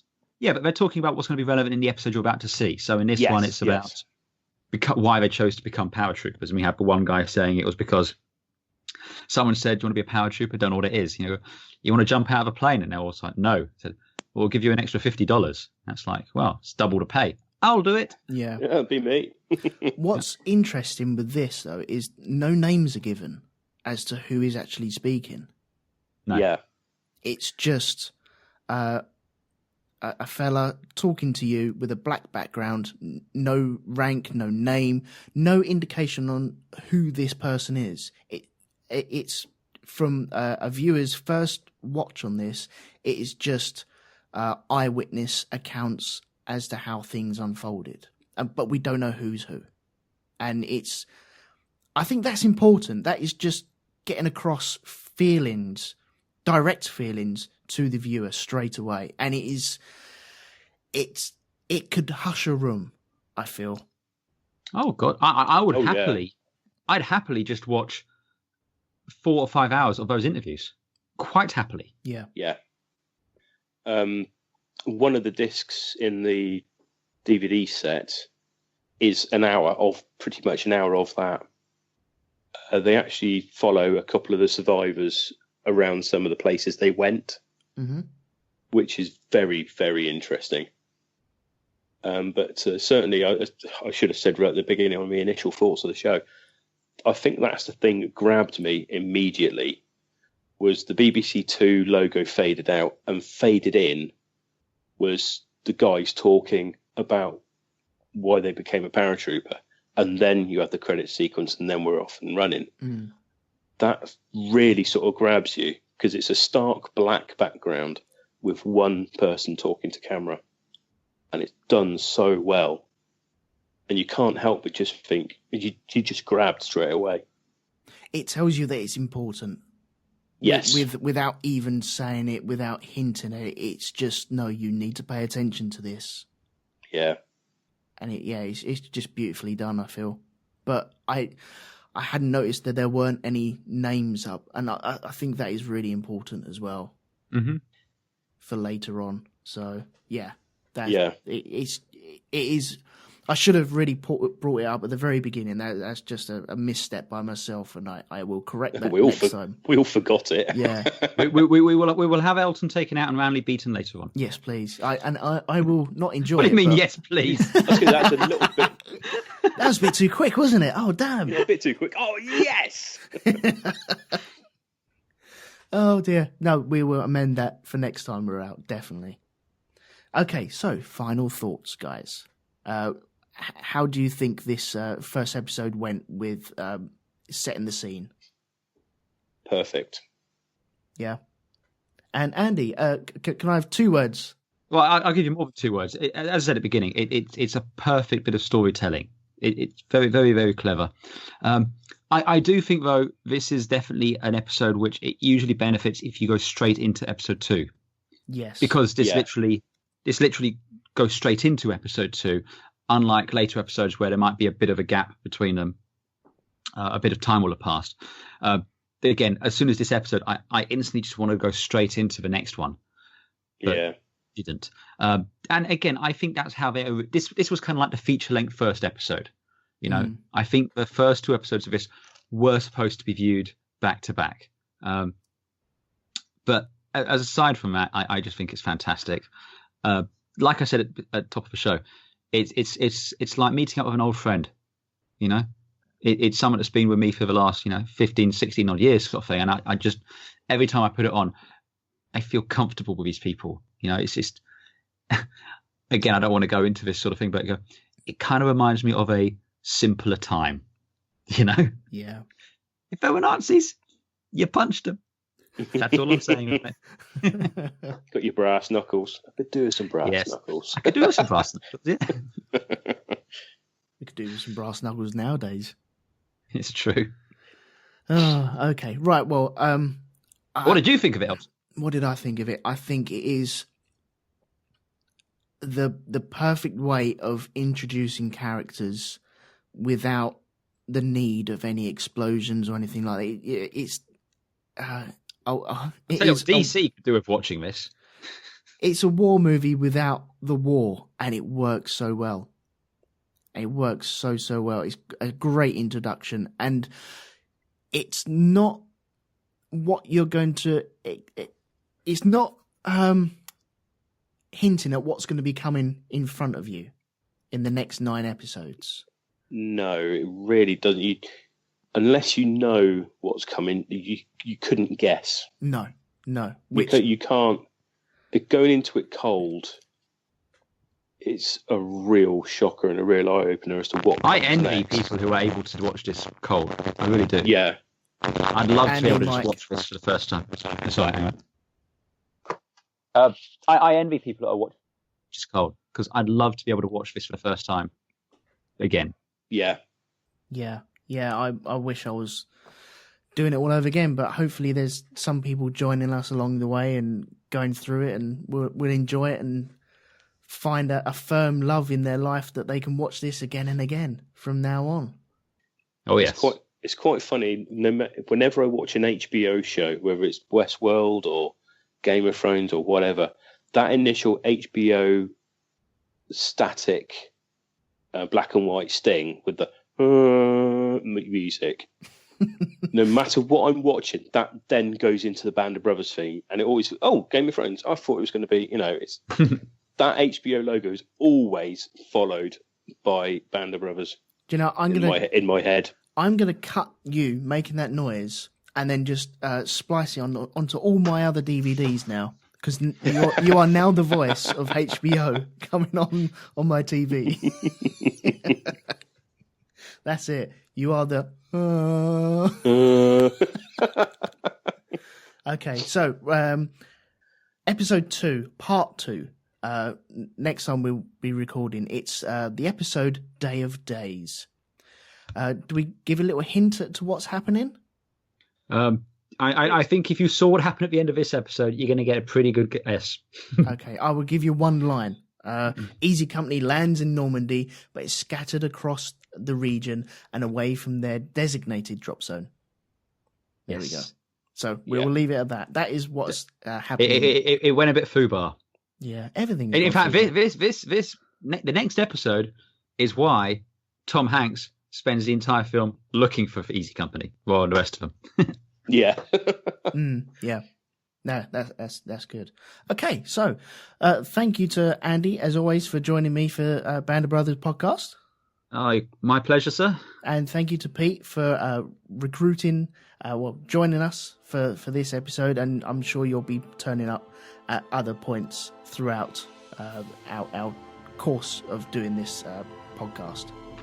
If you'll have me, thanks for having us on. Yeah, might do. I don't know. We see how it goes, I suppose. No, thank you very much, gentlemen, and we'll catch you again next time. Bye-bye. Bye. Ta-ra.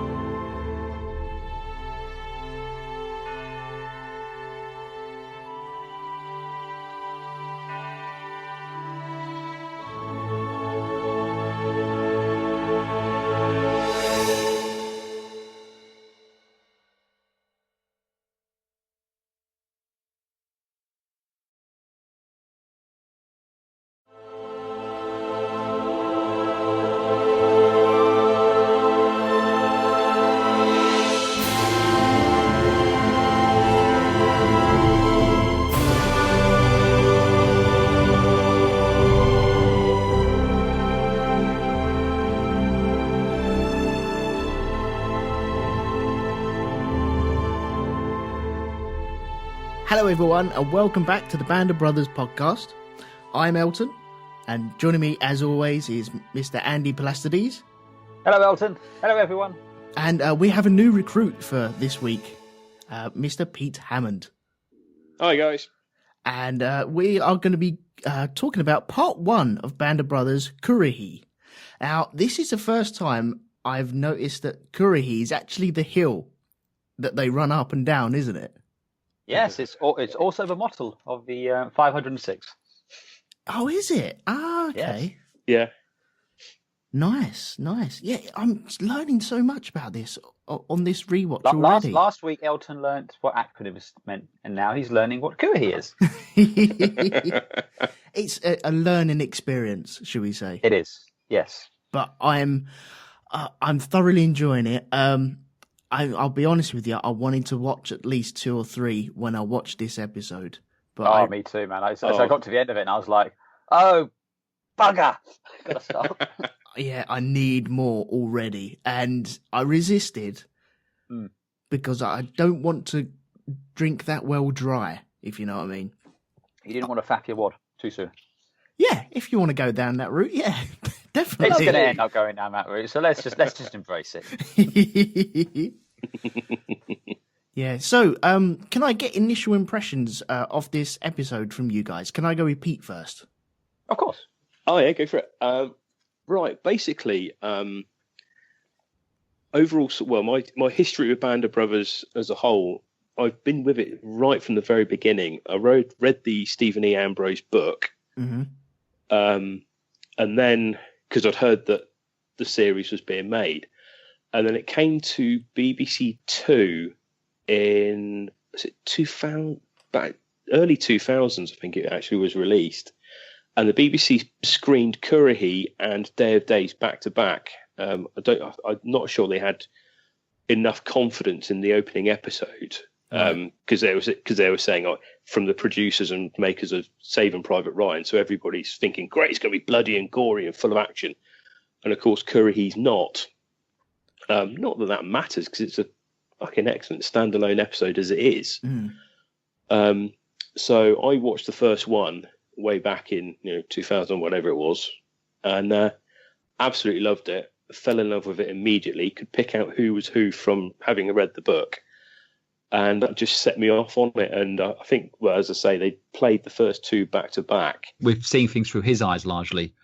And it was important to really get a sense of him and also how the men view him. And they did it absolutely perfectly. Well, what do you think about the whole flashback episode of it, though? Because every series that we see has got a flashback episode of such. And we pretty much start off 5 minutes into it, hitting a flashback already. Mm-hmm. But I think it's such a good way of showing them these are our guys and they're disappointed and they look nervous and they just want to fulfill their duty. And then you get to see that build up to that point.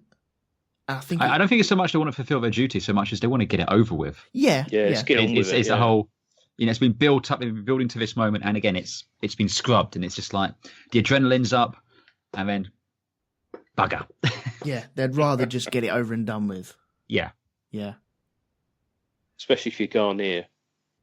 Oh, yeah. See, that comes on later, doesn't it? Oh, yeah. Hell, man, that's heartbreaking. Utterly heartbreaking. Because there's that horrible bit of foreshadowing, jumping forward, when they're on the troop ship from Brooklyn, and they're saying, where are we going? We're going to Africa. And he just says, my brother says it's hot in Africa. Just like, oh, no. Having watched it several times, you know what's coming next. Yeah. It's a bit like Hubler with the Luger. Yeah. As well. Yeah. Just, oh dear. That's tragic. Yeah. Yeah. I mean, again, this is the thing. We really get to know a lot of these characters, and again, I'm going to be careful on spoilers because a lot of people I know listening along with us haven't watched it, so let's be careful. But of course, yes. Sorry. It's just saying it is safe to say that not everyone makes it through. But you really feel for these people because you've been with them from the beginning here. Yeah. It's not like it's Ensign Timmy, the red shirt.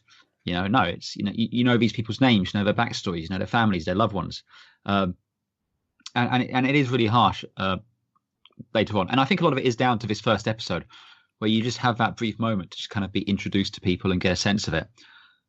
Yeah, no, I totally agree. Well, should we jump into the actual episode itself then? Yes. Yes. In the immortal words of Captain Sobel, "Hi ho, Silver!" Okay, June 4th, 1944. Is this how do we pronounce this? Upholstery. God, pottery. Where? A pottery. A pottery.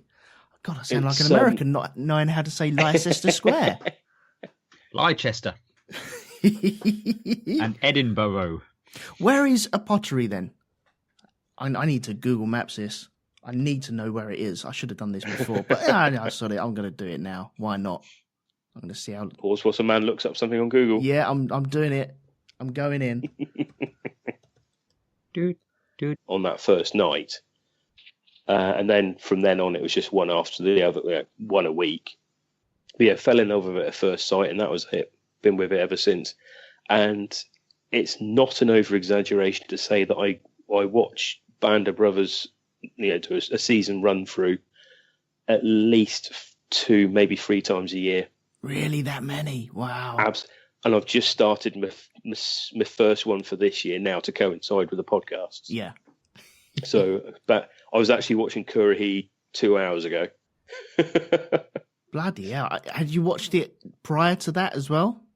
I think the last run through might have been November, actually.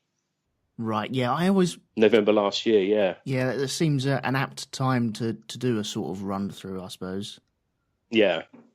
Yeah, cool. So what did you think of this episode as like a real short take on it?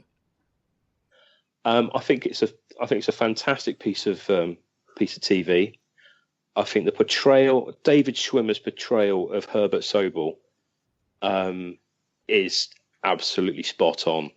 By all accounts, he nailed the character absolutely 100%. You get the impression. I mean, well, to put it bluntly, I think everybody's worked for Herbert Sobel at some point in their life. Yeah. It's just a complete. I don't want to say the word arsehole, but whilst being a complete arsehole, he was potentially and probably the most important person in the forming of Easy Company. I think essentially right from the get-go, he was the man that made them who they were. Yeah, fully agree with that. And the way that he treated them and the way that he coached them, essentially, he completely and utterly united them. Admittedly, against himself. I would say, though, that was despite him, not because of him. Yes, I think that's semantics a little bit, but I think they all united against him. But yes, but I don't think that was his intention. He didn't wasn't his intention. He didn't go out saying, "I'm going to give everyone this object to hate. I'm going to be their worst nightmare, so they will all form a unified bond to beat me." No, yeah, no. He was a cunt, and because he was a cunt, they all fucking hated him. But before we start being too hard on him, do you know what happened to him after the war? Yep. Yeah. Good. Yeah. Yes. So, whilst I will admit that he was a complete arsehole, you kind of temper it a little bit from what happened to him afterwards. So. Yeah. The whole failed suicide and what have you. Yeah. So, Andy, what about yourself? How did you take this rerun of this episode? Oh, it's great. It's kind of like, visiting the family home after being away for a while, or putting on a really comfortable pair of slippers. It's comfortable when you put it on. The characters are all there, and it's just great. It just feels good. And it's just a masterpiece of storytelling. I mean, if you think about it, one of the faults, and I think we've mentioned this on the Saving Private Ryan cast, was you're trying to introduce these characters and their backstories against the backdrop of the invasion, against going off on the mission. And, it's a little bit exposition-y in places. Mm-hmm. It just feels a bit shoehorned in. But by building up like they're about to drop them and it's cancelled and they have this lovely little flashback, you get to meet all your principal characters. Instantly we know everything we need to know about the character of Winters. We know Nixon. We know Sobel. The NCOs, the regulars who we're going to come to know throughout the season are all there. We're getting a sense of their personalities, which is great. They're kind of fully formed from the get-go. And they sound and behave like real people. You don't think these are just people reading a script. You don't think they're just going through the motions. It feels real, which is great. And I got to say, it was a stroke of genius casting David Schwimmer as Sobel, because I'm pretty sure he was still doing Friends at this point, wasn't he? Oh, God, yes, yeah. Yeah, it was tail end of Friends, yeah. Now, the risk you have is if you cast someone who is disliked and is the hard-assed kind of drill sergeant, but if you respect the person, you kind of go, oh, he's being really tough, but it's for the benefit of the squad. He's being the the harsh parent, effectively. So if you cast someone, say, like top of my head, someone like Ed Harris in that role, yeah, he could have done everything that David Schwimmer did, but you wouldn't hate him as much. You'd have a certain respect for him. But because it's Ross from Friends doing this, he's just pathetic. He's the slimy little. Oh, you again, as they say, they'd like to, messing with grenades and accidentally drop one on him. It's that you just hate him, and yet he's in no way the worst person they're going to meet up throughout the course of the season or that. And yes, he unifies them all against him. But, he's just one of those people you really fucking hate. and I revel in hating him, which is so good. But yeah, it's the bit with the spaghetti. Oh, you mean the noodles with ketchup? Yeah, Army noodles with ketchup. Are they meant to be orange? But again, just... it's you can see throughout though. There's moments where again, just after that bit when they're running up the hill and he's berating them all and they start singing and run by, and he stops. Now, if he was doing this for the benefit of the squad, and he saw them all coming together like that, he'd smile. He'd be proud of it coming together and doing it, and lead them up that hill as well. Yeah, but he doesn't. No, he's kind of annoyed. You know, he's not managed to break them. The bit I always think the bit there that really really annoys him is the fact that Winters is running with them, because he was in full kit, full uniform behind the mess hall at the time, because he was obviously mess officer at the time. So he got changed into his PT gear as well and ran with them. And I think that really hammers it home to Sobel that, I really am a bastard and these people hate me. Well, you saw when Winters gets promoted. Yeah. You know, again, he's almost annoyed, insulted. How dare you promote him on the day when I become a captain? And it's the way he puts the insignia on his collar as well. He really sort of thumbs it in, doesn't he? You actually see Winters get pulled about. And it's that real kind of, I don't give a fuck about this. You know, it's just... Yeah, you're ruining my day. You're stealing my thunder. So petulant and petty. Yeah. Well, for me, I have to agree with both of you about the way that he's portrayed in this. I think Schwimmer really nails it so completely well. And I have to agree with Andy about, let's say, put Ed Harris in this role. You would naturally just understand his motivations. They'd have a sense of command presence about them. Yeah. Which... Kind of like Arlie Ermy in Full Metal Jacket. Yeah. He's there to be that bastard character, whereas you put Schwimmer in, and it's not so immediately obvious.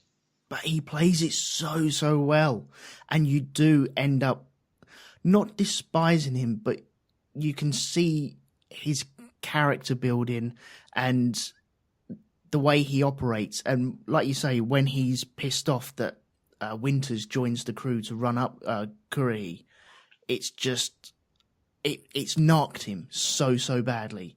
He hasn't broken them. He hasn't broken them down and then build them back up. He's bonded them guys, and he doesn't feel within that bond either. Yeah. And it just plays it so well. I think this is a marvelous episode in the whole structure of the thing, because it is just an hour of character building. That's all it is. Well, the great thing is, though, because they've done it now, and again, it's entertaining in its own right. You know, we get to know these people, but it ends perfectly. You know, it ends with the invasion, which is great.